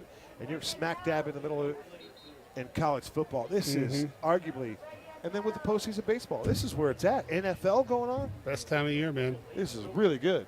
I got to say, I'm so excited to have the Coyotes over on this side of town.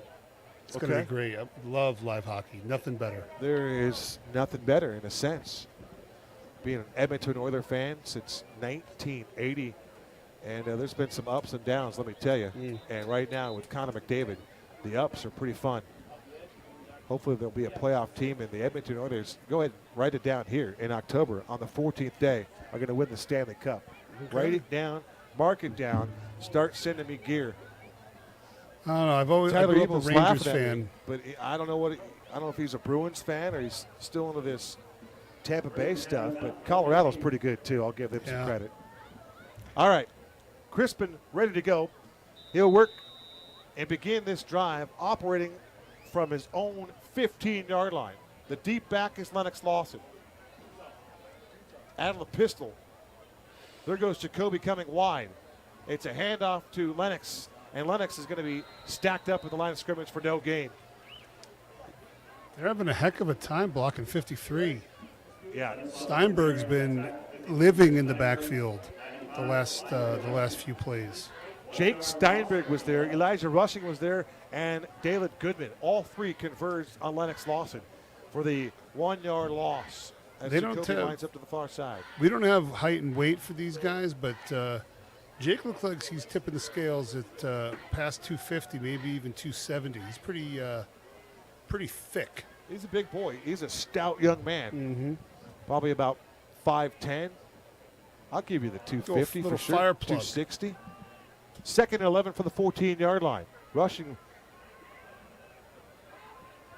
A used Lennox Lawson on the handoff.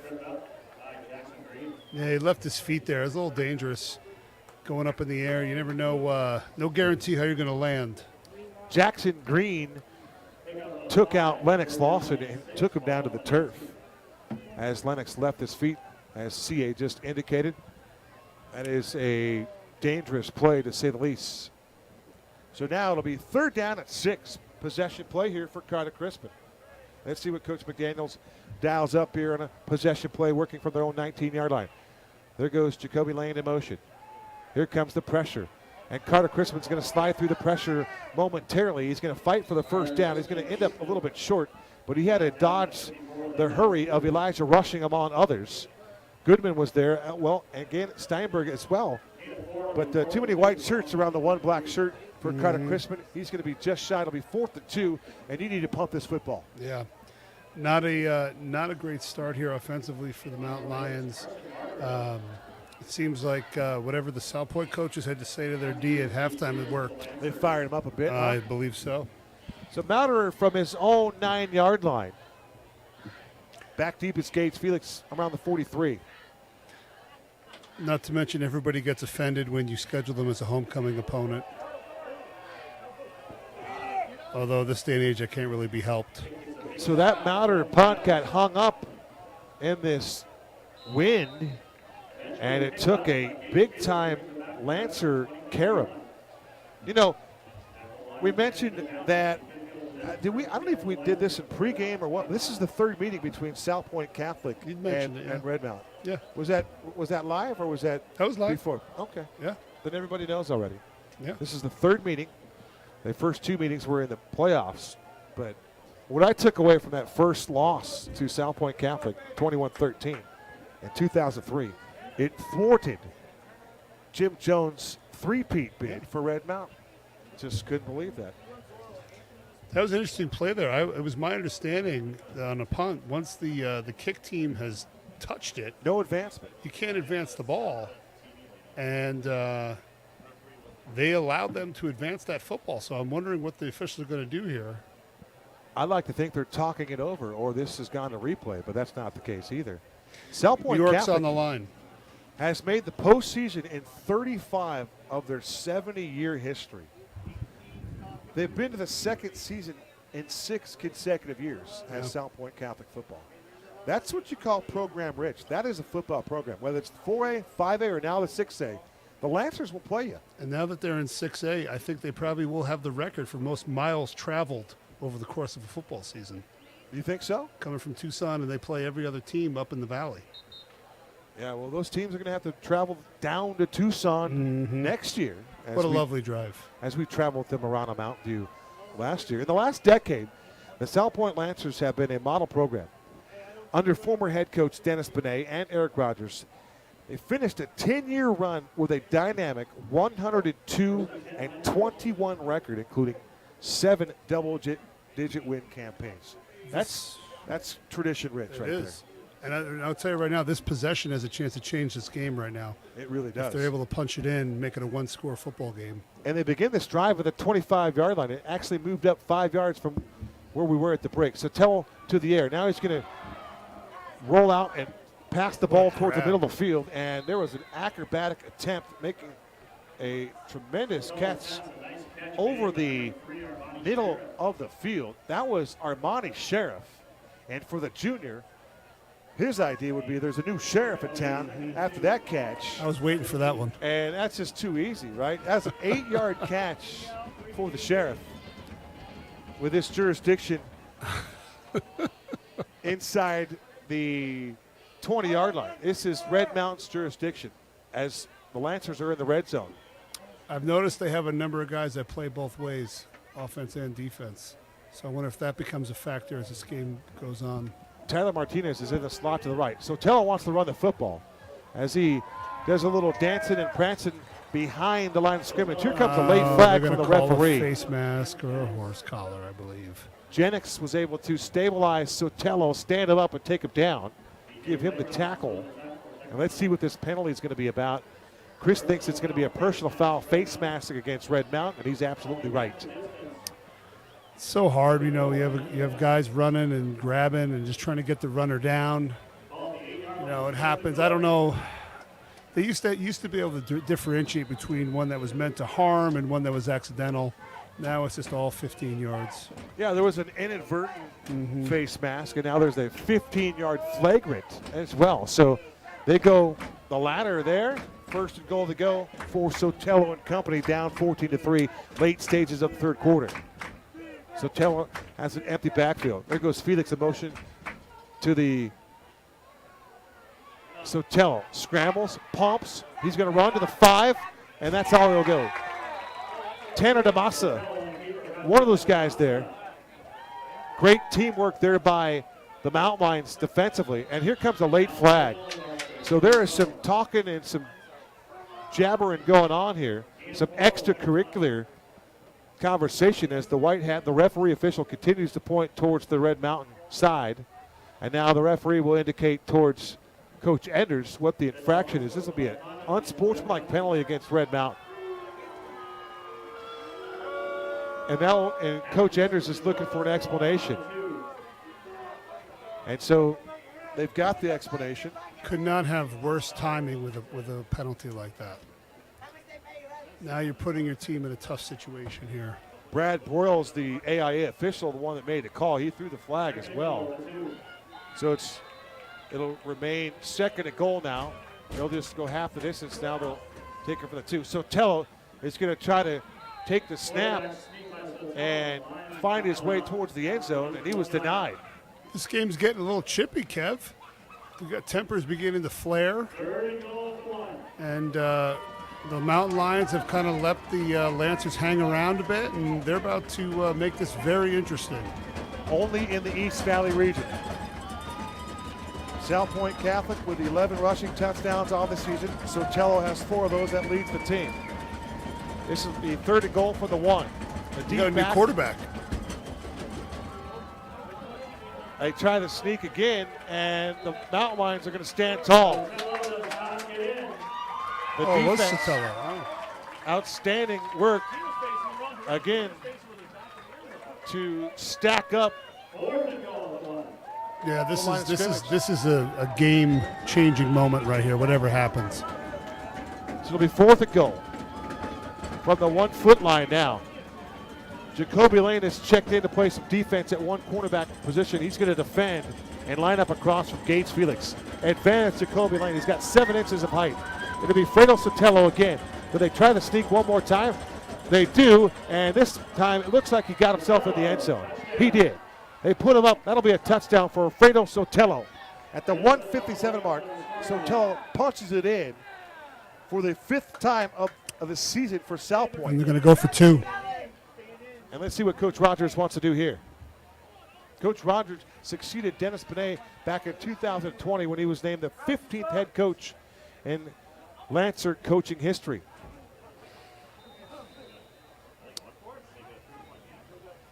They are going. Coach Andrew Adams, how about Dennis Benet?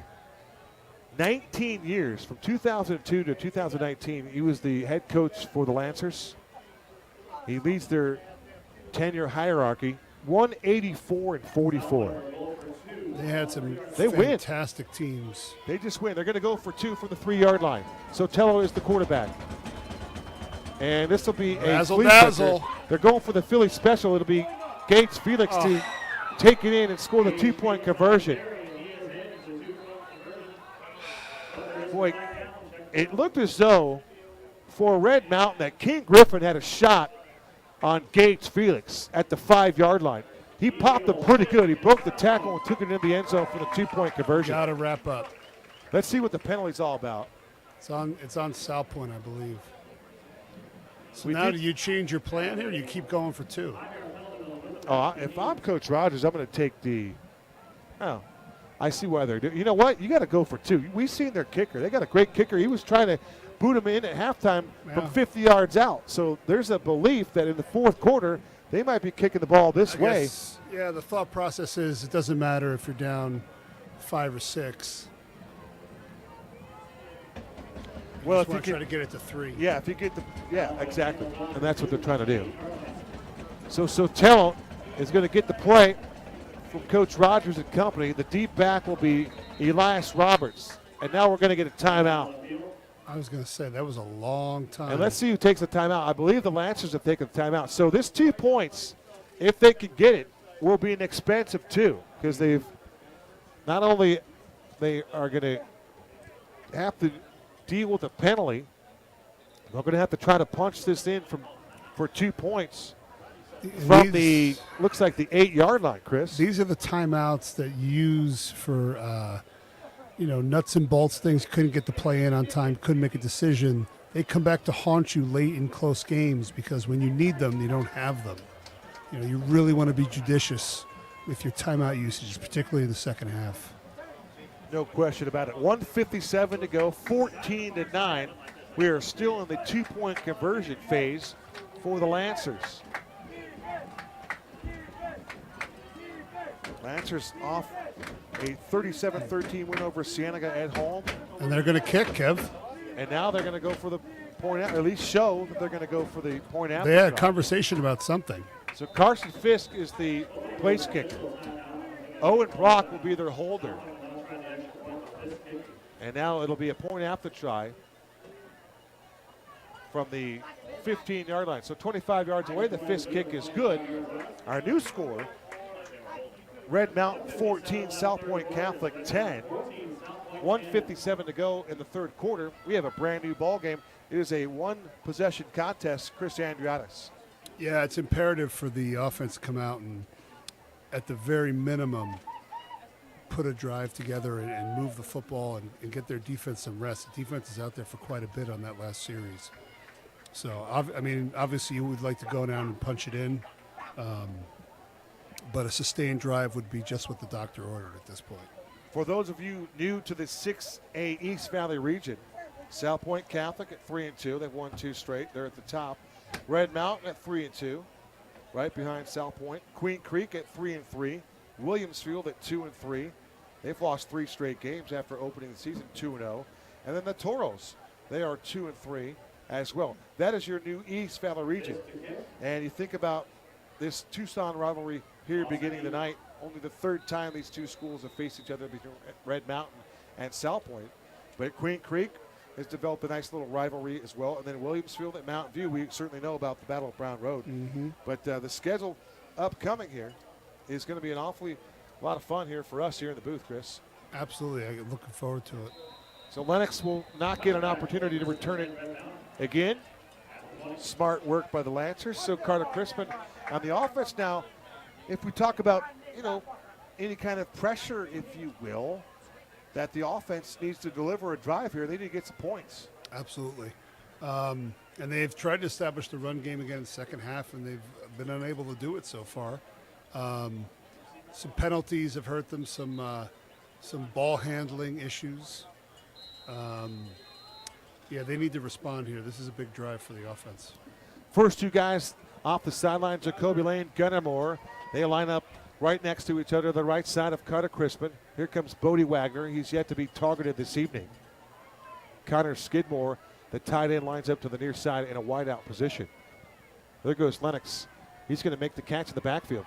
Lennox looking for blockers. He makes that one cut, and he's gone. There goes Lennox to the 35-yard line. And we talk about the one-cut ability for Lennox Lawson. He is so special at that little shoulder shimmy, and then putting his foot in the ground and then making a move, and then to daylight. Lennox Lawson was special. Yeah, it's a great job just getting the ball in space. Very simple swing route. Nice job blocking at the point of attack, and they're able to get a first down.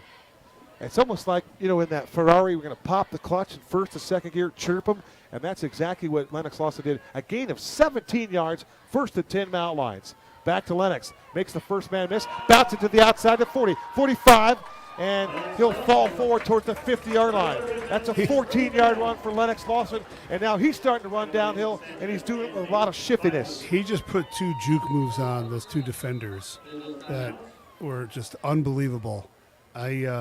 Certainly not something that you could teach or coach. That's just a God-given gift for him to be able to do that, but that was unbelievable. Lennox Lawson is a showstopper, to say the least. They often mention it, Coach Lawson and other players, other coaches said that Lance, his older brother, really developed a lot of his shiftiness and elusivity playing flag football as a youth. Well, Lennox has picked up that same trait that Lance has, but maybe with a little bit of a flair to it. He certainly has some skills. And Jacoby lines up, again, outside the numbers on the near side. Crispin to the air. Steps through the pocket. Now he's going to run 45, 40, still on his feet. To the 30. Carter Crispin will take the ball to the 20-yard line. They'll mark him inside the red zone at the 19-yard line, but how about the shiftiness of your quarterback, Carter Crispin, moving the football? He gets his wheels turning. He can get going as well. That's a pretty impressive run. That's a big play. Now they're in scoring range. That's a huge play by Crispin there. That is the longest rush of the Carter Crispin era at quarterback. 31 yards for CC. And with the final 30 seconds to go, Red Mountain can start taking their sweet time again. 1st and 10 for the Lancer 19-yard line. This is a double move. They want Jacoby, and Jacoby makes the reception. He's got the football for a touchdown. Carter Crispin to Jacoby Lane from 19 yards away, and the Mountain Lions extend the lead to 20-10. I think he was trying to back shoulder that, and he didn't really put as much on it as he probably wanted to, and he still made the grab over the defender's shoulder with his long arms. So what a great play.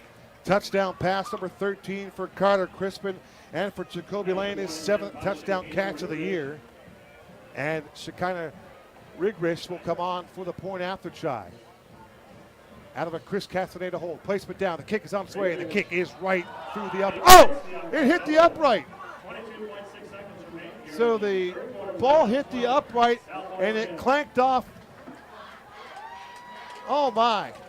It looked like it was going straight through, and it hit the upright, and the goalpost is still rattling.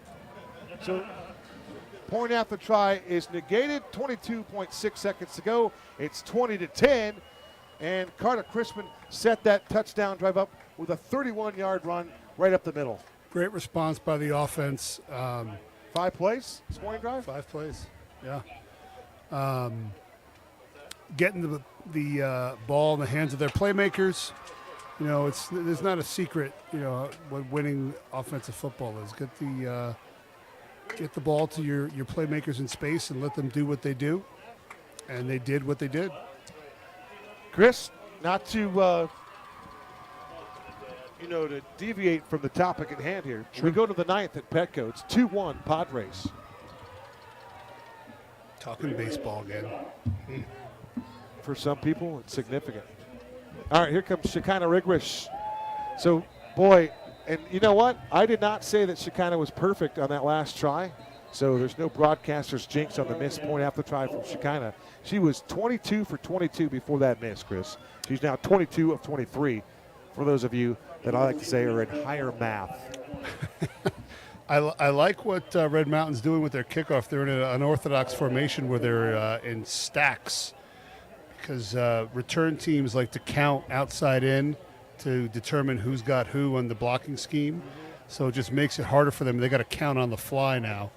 Fortunately, somebody jumped off sides there, and so I believe that the Lancers are going to get a returnable kick here. So Chris Andriatis, we mentioned it is homecoming here. Typically, you see some alums come back, and we have not seen a lot of football alums here tonight, but there's some good ones. Matt Clafter, and Darren, the Freight Train Smith. There's a whole bunch of them. Here comes Felix. Felix looking for blockers, and he's going to be taken out. Special teams tackle once again for Red Mountain. On the hunt was Drew Kellett, the strong safety on special teams. 5'11", 175 to take down Gates. Felix, no return after he picked up about 14 yards, but outstanding tackle there by Drew Kellett. Yeah, it's a great job in coverage. They seem much more disciplined this week in their lanes, and I'm sure they worked it quite a bit in practice. Well, you think about some big-time alums that have come through Red Mountain, but how about this one here that's played 4 years of high school football at Salpointe Catholic High School. He's now the front runner to be the Heisman Trophy winner here in college football in the year 2023. I'm talking of Bijan Robinson. And more impressive, he has his own mustard. Yeah, Bijan Robinson is a dude. We'll play on Sundays. So Tello to the air. His pass is nearly intercepted. He wanted Felix, and nearly stepping in front of that one was Caleb Heydrich. Caleb has a PBU on this game as well, along with 2 sacks, another TFL. Caleb Heydrich has been playing outstanding defense at that linebacker position. Yeah, he got in the window and just wasn't able to come up with the ball, just out of his reach. Caleb Heydrich has mastered the Sam backer spot here tonight. 20-10, 13.6 seconds to go, quarter number 3. So Tello, empty set behind him. Correction, he's got a tailback to his right. Here goes the Sheriff. He gets the ball, turning it upfield 35 and drilled at the 37-yard line. Carson Mouterer, the other linebacker for Carson, now the will spot.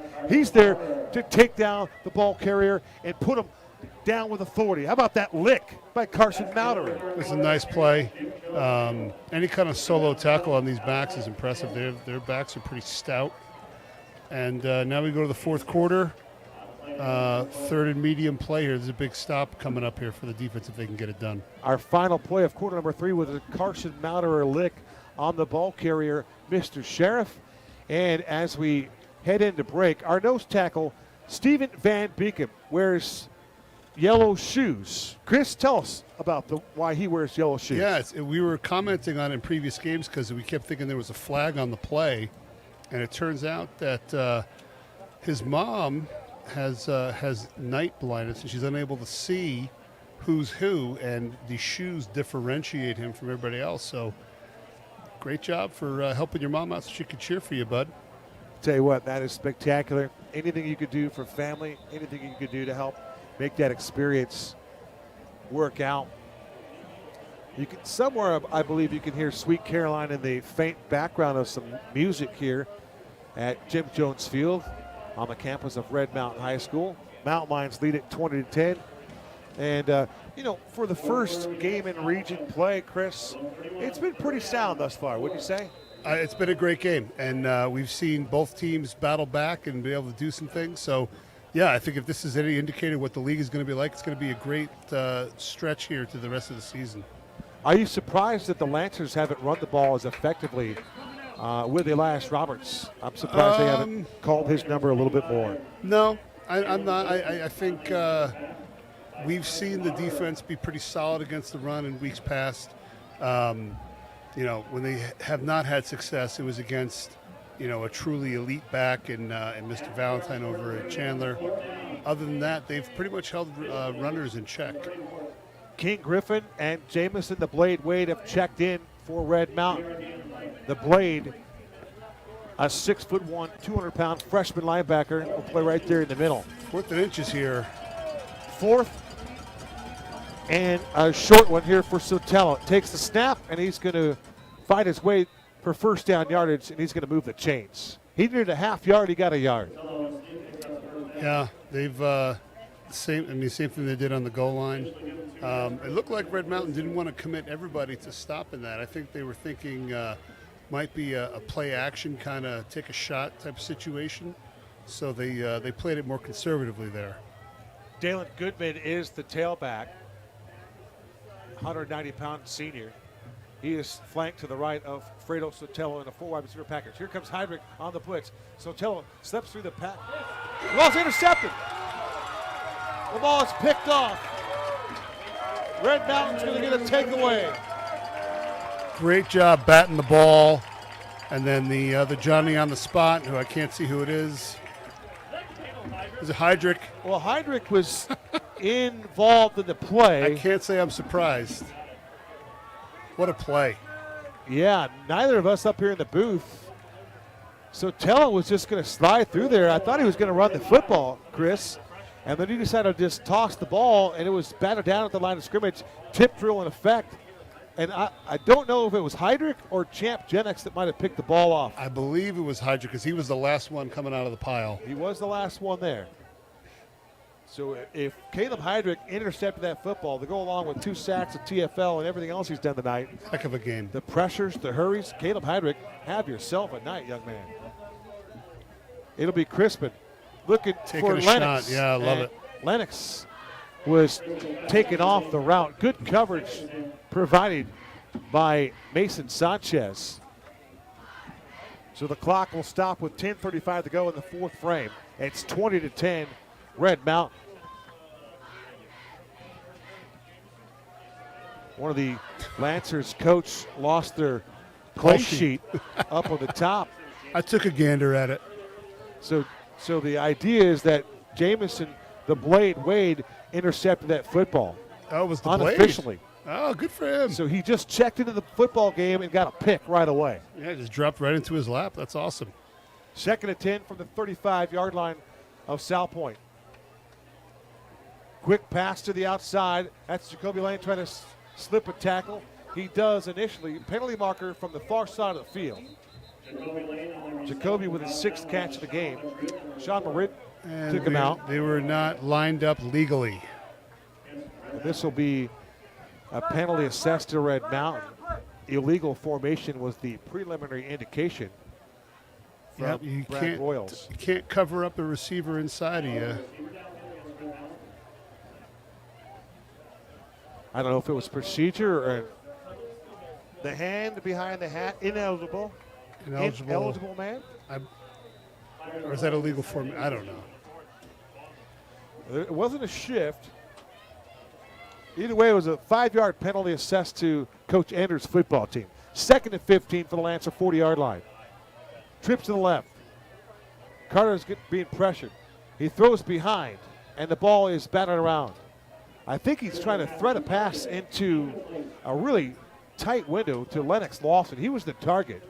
They had another screen ready to go for Lennox. And I'll tell you what, Chris, the plays and the calls from the staff on those screens have been pretty solid. And That's great. had some chances for success.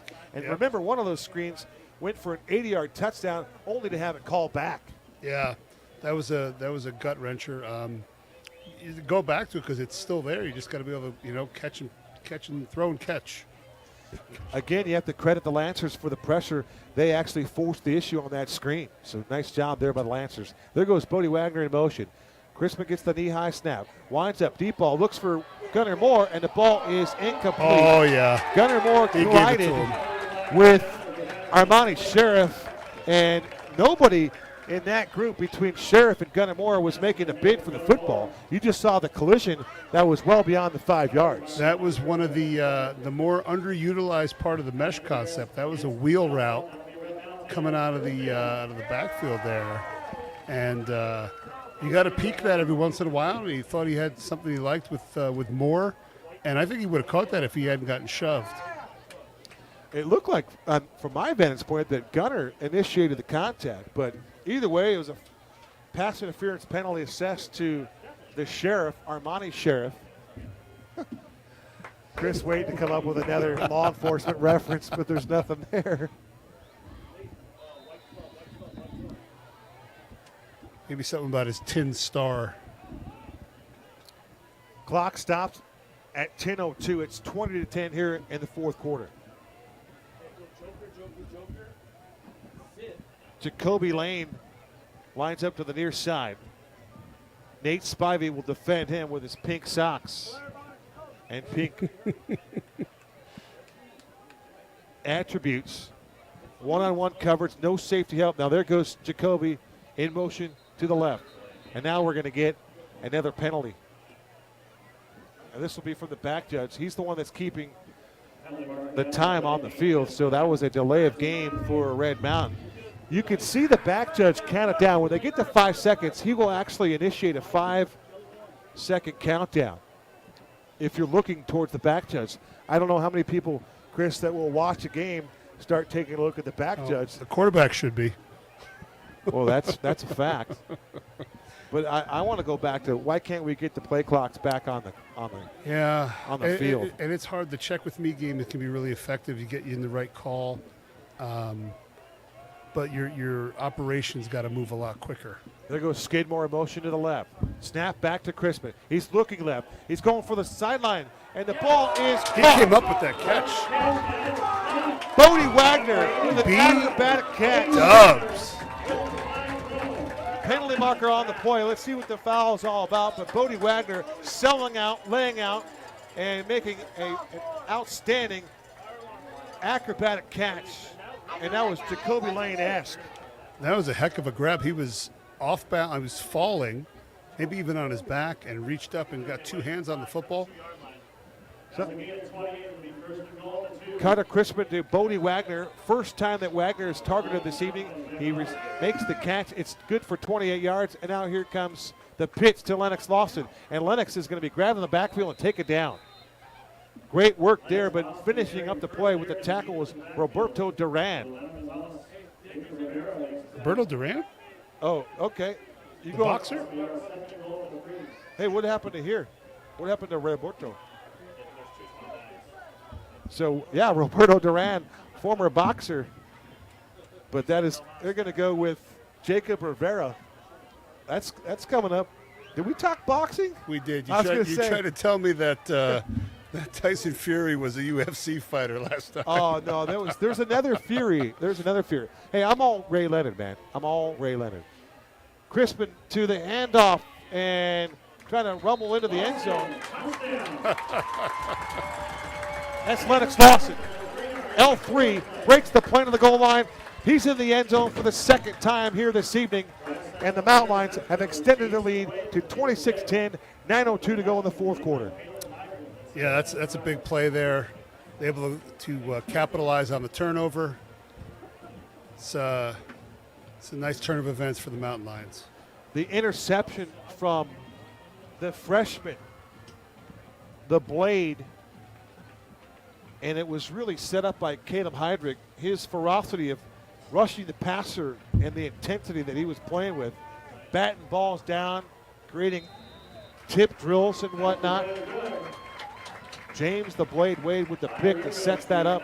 And then the 28-yard catch from Bodie Wagner. And Red Mountain cashes it in with a 2-yard touchdown run from Lennox Lawson, his second of the game. And for Lennox, he retakes the touchdown lead here offensively for the Mountain Lions. He now has 5 to Carter Crispin's 4.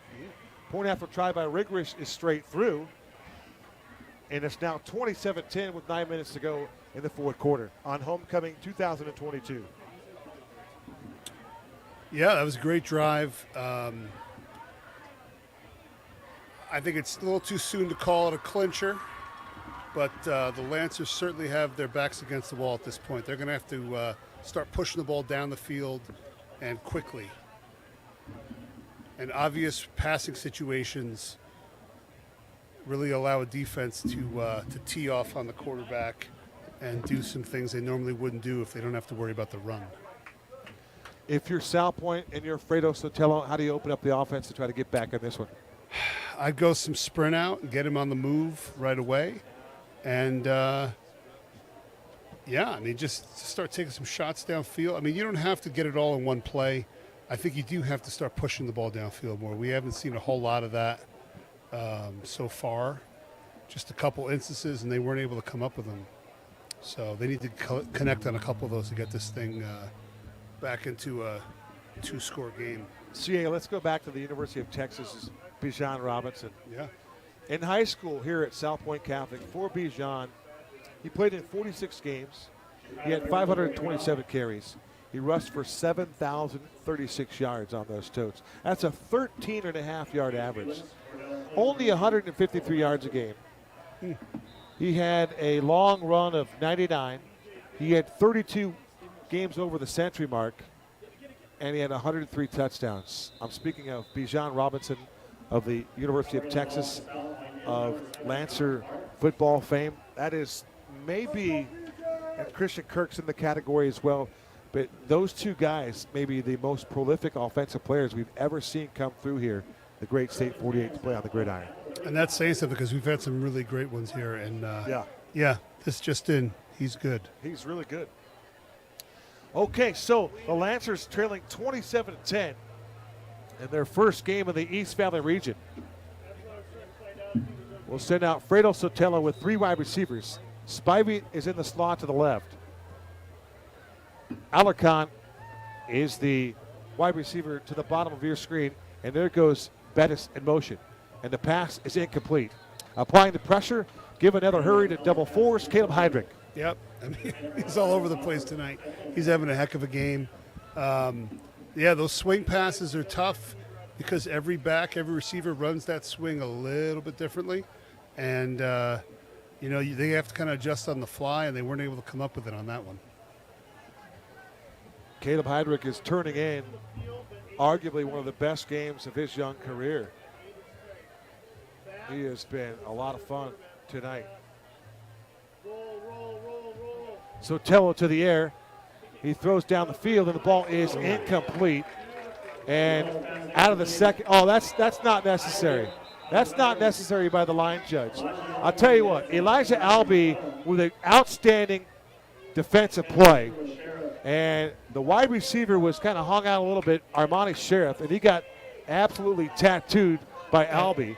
And I thought it was a clean play. The ball was still in the air, and I think that's an unfortunate foul. They're referring to the gesturing after. Oh, that's what he's getting penalized. Yeah, I agree with that, and I didn't even finish my point. The fact that he said that's me, he smacked his own helmet and said, I got this, and showed some jubilation. You got to have some fun. And Kyle Enders, the head coach for the Mountain Lions, is absolutely irate. Just said, hey, forget it, let's play football. Well, that's a tough call against Albee on a great play. It was a great play, but I would go back to the act like you've been there before and go play the next play. I agree. But you got to let them play and have a little fun. Caleb Heidrich, just one quick note on him. This guy is a busy dude. Here comes Sotelo. Sotelo throws on the run. He throws to the outside. The ball's caught, and with first down yardage is Gates Felix. And Gates Felix is a tough hombre, Chris. If they had a challenge flag, it looked like Mr. Sotelo was over the line of scrimmage there.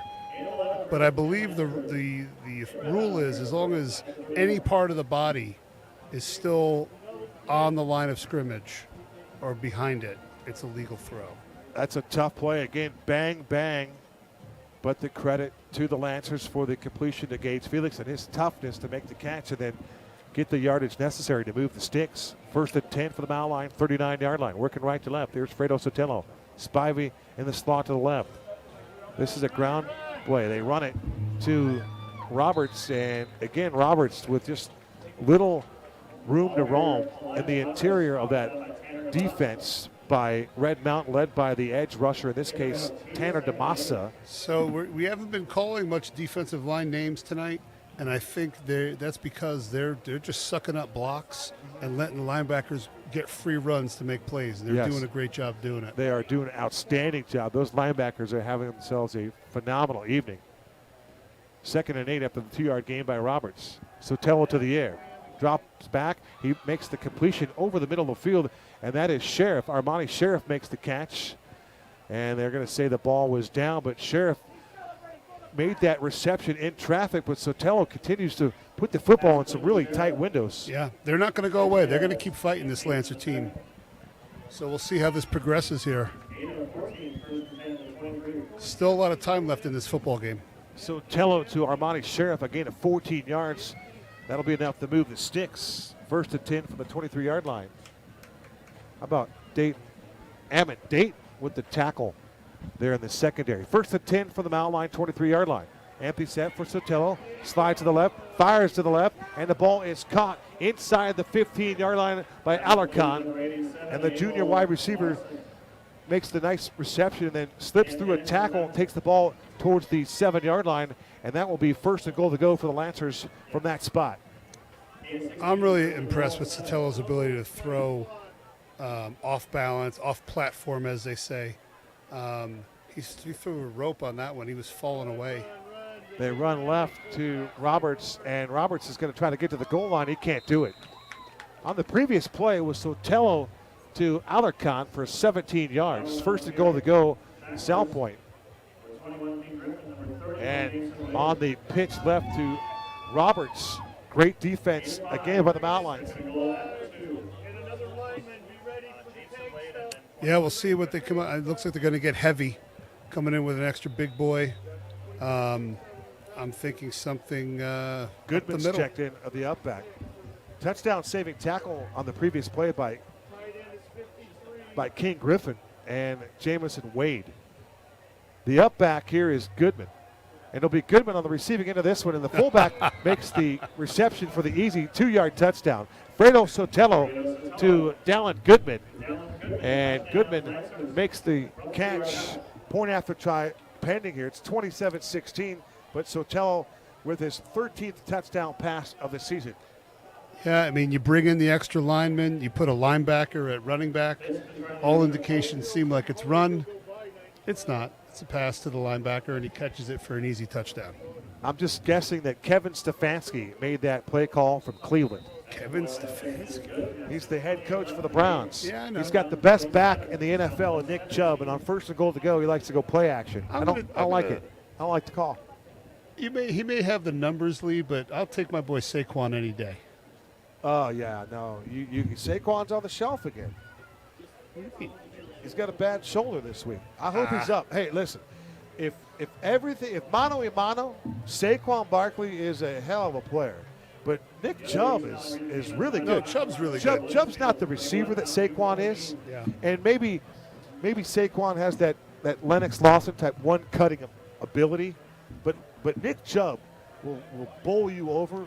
And he is one of the best after contact in the show. I will say this. There is a video on YouTube of him squatting over Nick Chubb squatting over 700 pounds. And it's now, granted, I always, short guys always have it easier because you just have, it's physics. You have less distance Low to move trajectory, the weight. right? Yeah. Low to the ground. Like these champion bench pressers, their arms are 2 feet long. Yeah, you don't see those guys at 6'5" doing that. No, it's hard. Then you see the world's strongest man stuff. That's really impressive because those guys are long levers. I tell you what, Chris, I don't have anywhere on my itinerary or my viewing guide anywhere to watch The World's Strongest Man. What am I missing? You don't like that? I'd say moving rocks. I didn't say I holding didn't like hammers. it. I just asked what am I missing? Oh, it's phenomenal. Brute strength. These guys are pulling jetliners. I seen them pull tractors, trailers with full it's loads. unbelievable. It isn't. I mean, and the size of these guys. If you're wondering about the delays tonight, the TV timeouts are brought to you by YourView. This game is being televised on Cox Communication. I already know, Mr. Evil. They're trying to let me know the score of the Dodger-Padre game. And as displeased as I am, I already got the text from my brother. Shoddy defense, no clutch hitting, blah, blah, blah. Sounds like a disappointing Dodger loss from a Dodger fan, and I would probably agree with that. Hey, it's okay, man. The Yankees lost today, too. I feel your pain. Trey Turner wants $300 million, kicked another ball, 2 errors in 2 games. Can't happen. Trent Grisham, a solo home run to give the Padres a 2-1 lead, and that was enough. Padres win it. They now lead the best of 5, 2 games to 1. And game number 4. Who will they have on the mound in game 4? It'll be Tyler Anderson, I believe, unless they try to get cute. Hopefully they don't do that. No getting cute when you're down 2-1. Now, Julio Urias should pitch Game 5 at Dodger Stadium if necessary, and it looks like it's going to be necessary after tonight's loss. So Fisk won't be able to kick it off, and Coach Enders, or looks like Coach Barge, had to take a timeout. So special teams coach Josh Barge. It's not often you see a timeout for special teams. Well, let's be honest. It looked like they had the hands unit out there. I think they maybe thought that Salpointe was going to try to onside kick it. Yeah, Caleb Heydrich on the far side with Tanner DeMassa and Jacoby Lane. Johnny Edwards was also on that group with Gunnar Moore. Better to be safe than sorry, Kev. Agree. Expect the unexpected, too, right? So the Mountain Lions will be continuing their play in the East Valley region next week. You got Williamsfield, right? I just want to double check. Yeah. No, I'm sorry. It's Queen Creek. Queen Creek comes here next week. So we get the Bulldogs and Travis Sherman. And they're 2-3. Double check that. Queen Creek are 3-3 before play here tonight. I'm not sure if Queen Creek plays this evening. I think they have a bye. 27-17. And after Coach Enders took the timeout, the Lancers will put the ball at the 40-yard line.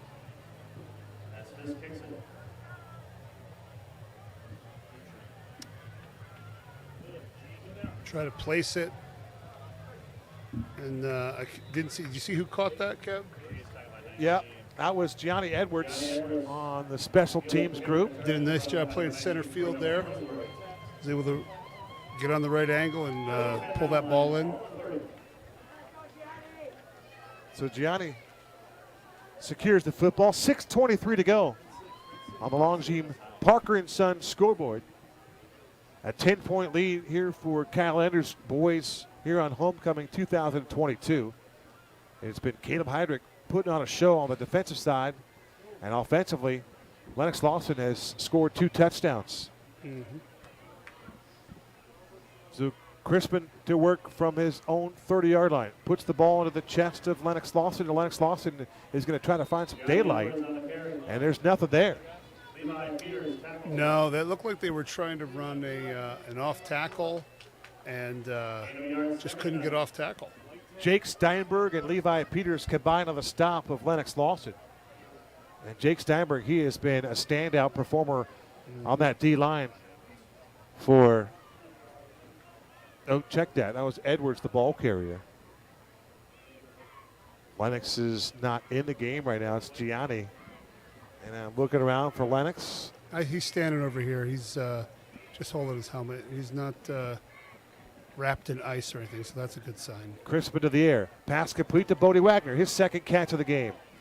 Nice little curl route by Bodie, and again, the delivery of the football by Carter Crispin was fantastic. Yeah, great job, great catch and throw.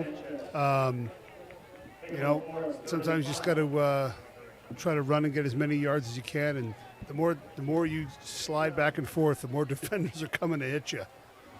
Sanchez and Green provide the stop on Bodie Wagner. Gain of 5, 3rd and 5 from their own 35-yard line. Yeah, it does look like the 36, you're right. I got the 36 as well. So Crispin will get a new play. Gianni Edwards will shift his position to the right of Carter just a skosh. Here comes the blitz. It's picked up. Crispin to the air. Ball is in and out of the hands of Gianni Edwards. Edwards was streaking up the near sideline, and had he caught that football, he could have run for a long way. But you have to credit Jackson Green to break up the play. Yeah, I think he kind of distracted him from his vision, and I think he started thinking about maybe he might get laid out. I think he, you know, Chris, that is exactly the thought process because he short-armed it. That was the old alligator arms. And yeah. If he makes a play on that, yeah, he's probably going to make the catch and then get his bell rung at the same time. And I can't blame him because I've never had to do that, and I don't think I would want to. They wanted to get the punt from Maurer, and Maurer lets this one off the side of his foot, and that ball will be marked out. Boy, that line judge continues to scoot up the field. It'll be marked at the 45-yard line. So This unofficially, Yeah. a I don't know, 35-yard punt. I don't This- even think it was that far. This is a 10-point game, and momentum has definitely shifted the last few minutes. And a quick score here by the Lancers could make things very interesting here down the stretch. Chris, unofficially they said that was a 19.5-yard punt from Carson Maurer. Ouch. So the ball will be placed on the 45-yard line. The Lancers have 65 yards to go to make this thing interesting. Fredo Sotelo will be at quarterback. To his right is Roberts. Snap is back. Sotelo scans the field with some time. Here comes the pressure, and he's going to go down. He's going to get sacked. Sotelo goes down. It's Tanner D. Mr. DeMassa with the sack of the quarterback. That's the 3rd sack of this football game for the Mountain Lion front four. And it couldn't have come at a better time. Putting them in a long yardage situation is ideal. So let's see if they can finish this one out defensively. For Tanner, he just ties Caleb Heidrich for his 4th sack of the year. That's an 8-yard loss for Sotelo and company for Tanner DeMassa. Snap back to Sotelo. His pass is batted down the line of scrimmage. There's the Casmanian Devil, Braden Kasmerick, right there to bat that ball down at the line of scrimmage. And the defensive front is starting to lick their chops now just a little bit, CA. They're feeling pretty good about what they're seeing. Yeah, and obvious passing down. This is a defensive lineman's dream. Pin your ears back and go, baby. 3rd and 18 from their own 37-yard line. Huge play here for Fredo Sotelo and the Lancers from Salpointe Catholic. They even got Kaz in a 2-point here. 3 down linemen. Here comes the pressure. Sotelo slides through the pocket. His pass is complete in stride. He's got Nate Spivey. He's got the first down and more. That was great patience by him. You saw him waiting on it, and a great throw and catch there. Moves the chains. Big time play there. Sotelo to Spivey. Gain of 28 yards. 1st and 10 for the Lancers.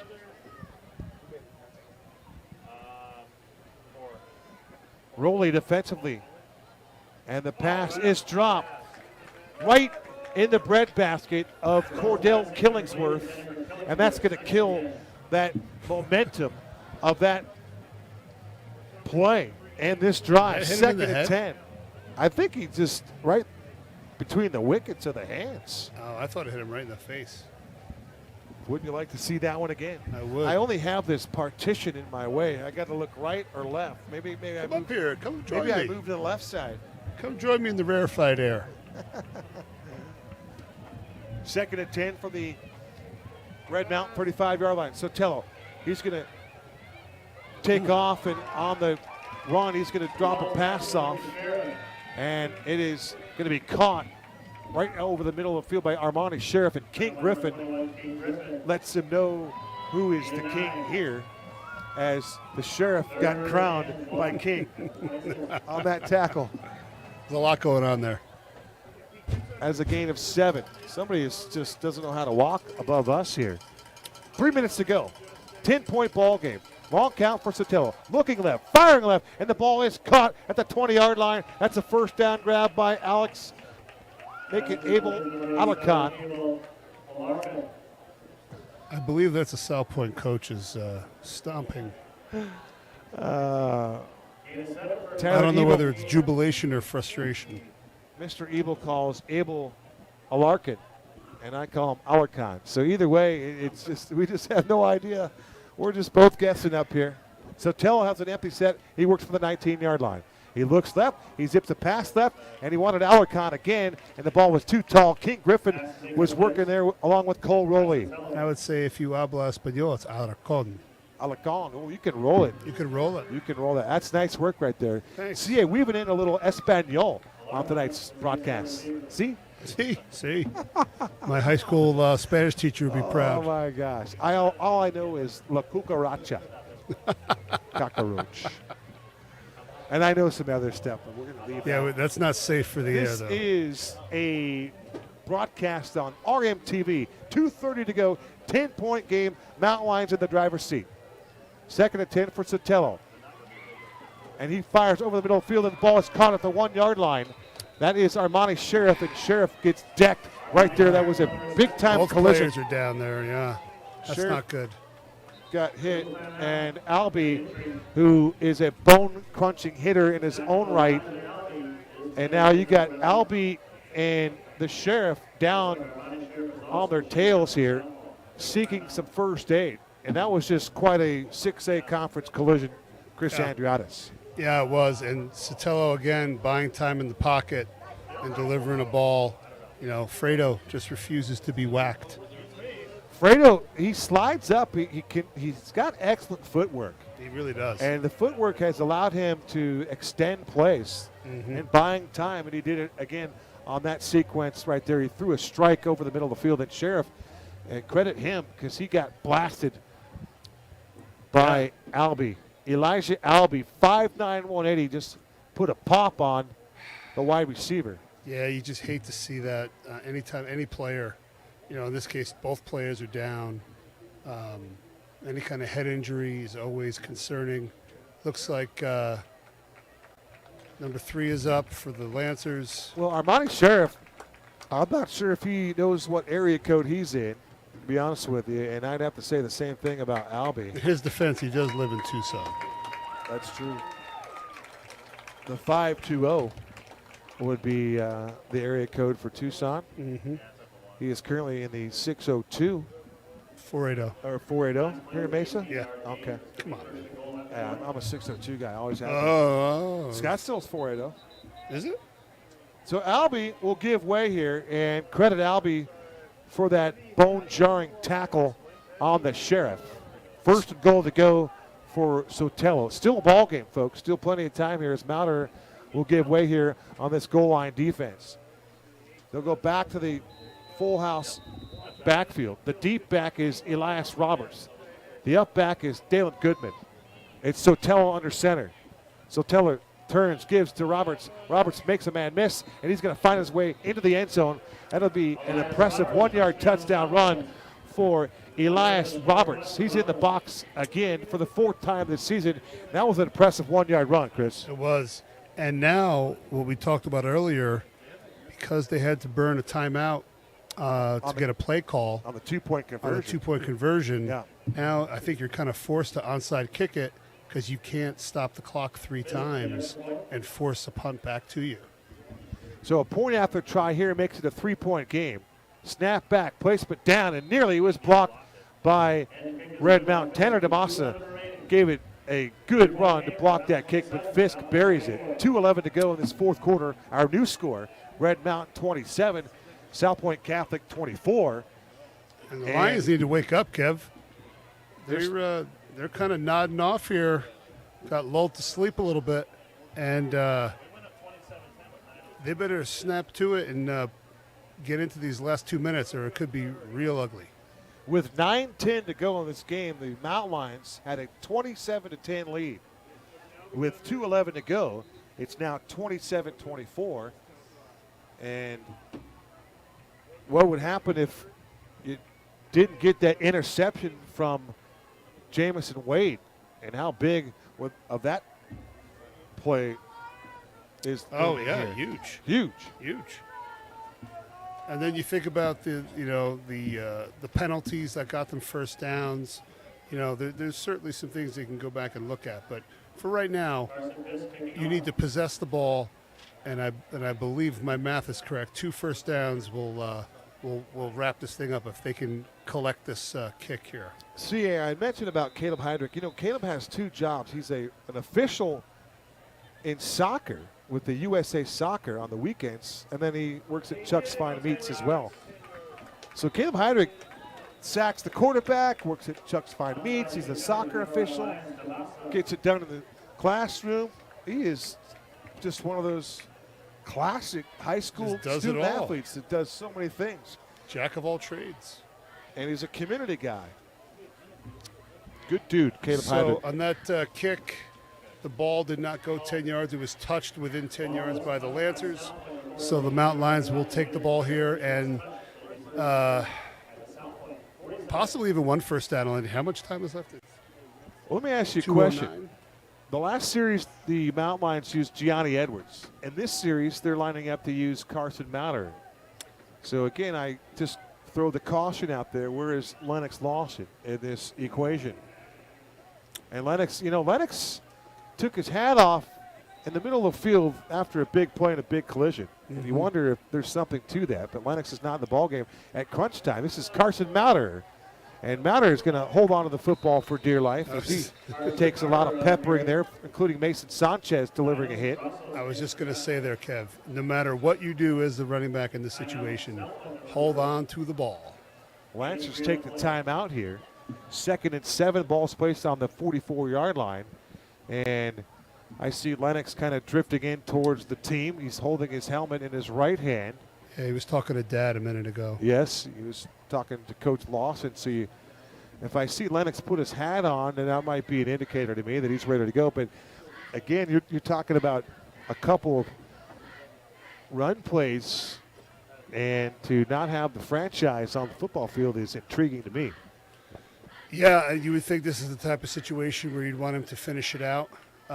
Hopefully there's nothing serious going on. I guess we'll find out as the time goes on here. The other injury we need to pay attention to is Elijah Albee. And Albee is sitting on the bench going through those, what stadium is he at right now? They're trying to shake off the cobwebs. They're pretty scientific these days now with Brain Book and all that. It's they do a pretty good job being able to assess a kid's mental acuity on the sideline. That is a big-time term for this broadcast right there. It's Crispin under center. The turn, the handoff. This is Gianni Edwards, and Edwards is going to try to drive those legs forward to the 41-yard line. That's what will stop him there.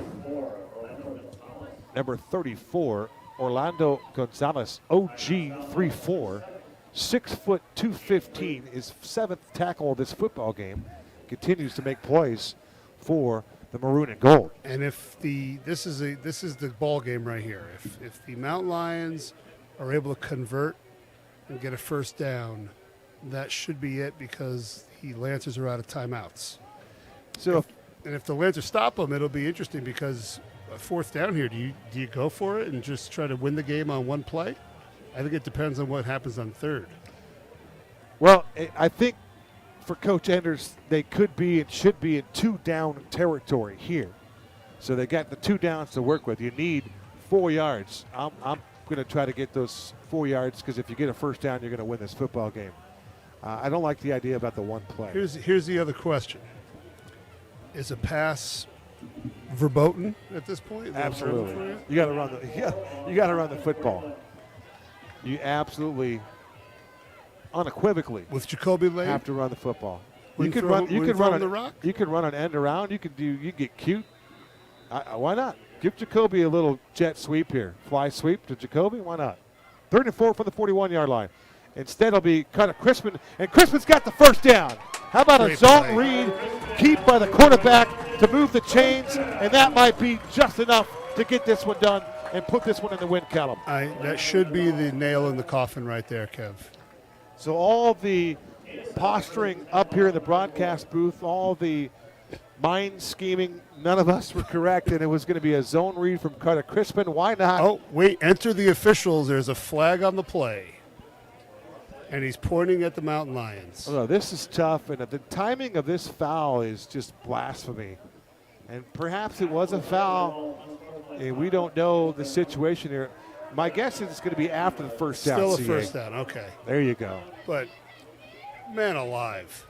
Oh, so this group has really policed the chicanery or the extracurricular jubilation. You can't have fun, no celebration. And I think there's a fine line there, and that's where they got to figure this out. Yeah, 15 yarders for a guy smacking himself in the head saying, I made a play. That's not being disrespectful. The only thing we don't know is what was coming out of the young man's mouth at that time. True. So True. Without all the information, it's hard to make a call, an educated hypothesis or since we're using big vernacular here. We are using vernacular. Look at you. Acuity, vernacular. Acuity. I'm impressed with that. Get your vocab books out, kids. Got to have it. 1:40 to go. Ball will be placed at the Lancer 49-yard line. Gianni Edwards remains the deep back. Are we taking a knee? So, and before the chain gang's a little confused. Yes. You know what? That is something you just don't see that happen. I've never seen the chain gang just not be in position. And I've done this a long time, CA. You played this game a long time. When have you ever seen the chain gang 35 yards in the wrong area? When they're not paying attention. 27-24, it's hard to imagine. All right, here comes Edwards, and hold on to the ball. Edwards running right. Mason Sanchez took him down to the turf. Mason Sanchez has had a nice game here this evening for Salpointe. Clock continues to run. No. That's their fourth. If I'm not mistaken, they used a timeout on the 2-point play, did they not? We thought they took a timeout. They definitely took a timeout. You better check your note cards, Mr. Officials. So 134 That's their remaining. fourth timeout. When you start to look at other teams around the 6A conference, Yeah. maybe an open team, the Liberty Lions are formidable. Chris. The Chandler Wolves are formidable. That's your perceived 1 versus 2 in the open bracket right there. I would say so, and it's interesting to see what happens with the bottom half of the open. Sure. Does Desert Mountain get in? Is right now a 3-3 Saguaro team better than an undefeated 5A team? I don't know. Yes. Well, More than likely. give him a chance. Give him a chance. More than likely. So now it's 2nd and 8 after the Edwards 2-yard run. There goes Jacoby in motion to the far side of the field. And they go right up the middle again. That was Aviles, Jeremiah Aviles, the fullback. So here comes Mauderer. Edwards will give way. Aviles will remain in. Maybe the Lancers take another time out here. So from what we can gather, the Lancers had 5 timeouts here in the second half. That's 4. They put 2 in the first half in escrow, and they moved them over to the second half. The breeze picks up here. Thank God. Late stages of this fourth quarter. It's just after 10 p.m. here in East Mason. Carter Crispin under center. And now we're getting a delay of game against Red Mountain. This is not the exciting conclusion that we were all hoping for. This is kind of grinding to a halt, like a car that's run over those spikes when you go the wrong way at the parking lot. Okay. I've never done that, Chris. When I see the spikes that are, protruding outwards, they're up, and I see my car going that way, I go to the next gate. But you can imagine how a car rolling to a stop after shredding its tires would look. Here goes Mauder, and Mauder takes a pretty good hit in the middle of the field as Carson was running right at us laterally, and then he turned it upfield. Nice work there. Steinberg again with another big-time tackle out of the interior. 30 seconds They're going to punt to the go. football. So Mauder is going to stay on. I think they'll take the delay. I would just run around. I would take the delay, and then Carson just run to the back of the end zone, kill the time. I don't even kick. No, you better kick. You better kick. Well, there's 9 seconds to go. It's a fake. Coach Barge, you crafty little devil, you. It's a fake. DeMassa completed the fake to perfect execution. They got the first down. Let's see. Let's see where they put the ball. The ball is on the. It looks like chain game is going to measure. Wake him up. 38-yard line. Well, let's just say this: if the Lancers get to take another snap and have one offensive series, then the Mountain Lions didn't handle the clock very well. But we don't know all the circumstances here.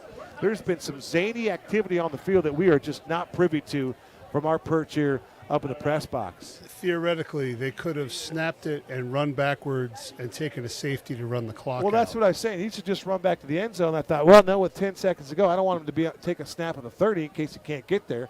So at some point, take as much time as you can and then just boot it. Oh, there's your drama, Kev. So after the measurement,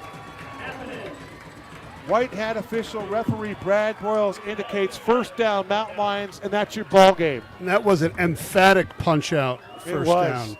The biggest ovation of the night here at Jim Jones Field came on the first down call here with 2.1 seconds to go in the fourth quarter. My, oh my. And league play did not disappoint tonight, Kevin. It was a great game, tightly contested, and I think we'll be seeing more of this as we progress through the rest of the campaign. I don't even know that Carter took the snap, but this one is in the history books. Our final score here from Red Mountain High School on homecoming 2022. The Mountain Lions win it 27-24, and they got solid performances from all three phases of the football game. There's a lot of ways to go, but let's just point to Caleb Heydrich. Defensively, he was a standout. Couple of sacks, tackles for a loss, batted down ball from the line of scrimmage, was key contributors to the takeaways for the Mountain Lions. Yep. He was outstanding, let alone all the hurries and pressures that he created. He was gifted tonight. Yeah, he was lights out tonight defensively. He was making very timely plays, bringing down the quarterback in the backfield multiple times. And offensively, I think, a lot of things you can go with. I think Carter Crispin, had some really well-timed and well-executed runs. Yes, he when did. They counted.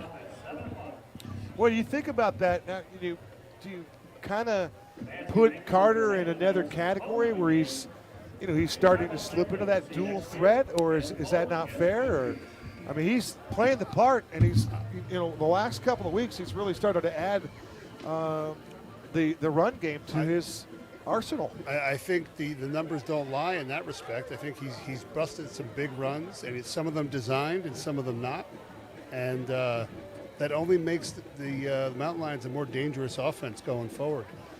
Lennox Lawson, a couple of touchdown runs for the Mountain Lions, and Jacoby Lane caught a touchdown here tonight for Jacoby. He's now caught 14 touchdowns in 21 games played for that young man. That's pretty good. Consecutive games of 2 touchdown receptions has halted at 3, but overall a good win for Kyle Enders. His team improves to 4-2, and most importantly, they begin the region schedule 1-0, undefeated in the East Valley region. It wasn't pretty, but it's a win, and it's a win against a good football team, and hopefully everybody got out healthy, and we're able to move forward and get ready for the Bulldogs next week. Kyle Enders and Jacoby Lane, they are on center stage right now. They will be in the post game on the Yearview broadcast. DJ Foster looks like he's down there with Chris Harris, so the fellows will be on the main stage. You might want to take a peek at that. For everybody here affiliated with our outstanding broadcast here this evening, we thank you for your diligence here this evening. For my broadcast partner, Mr. Chris Andrelis, the real Andrew. Thank you, my friend. Always a pleasure. Enjoying it. Thank you. And that's not your thing. There's your thing. Special thank you to Jeremy Knudsen and his staff. Great physical health accompanied by tremendous lifelong mental health is what we all strive for. Remember, it takes one conversation to make a difference in someone's life. Until next time, so long for now.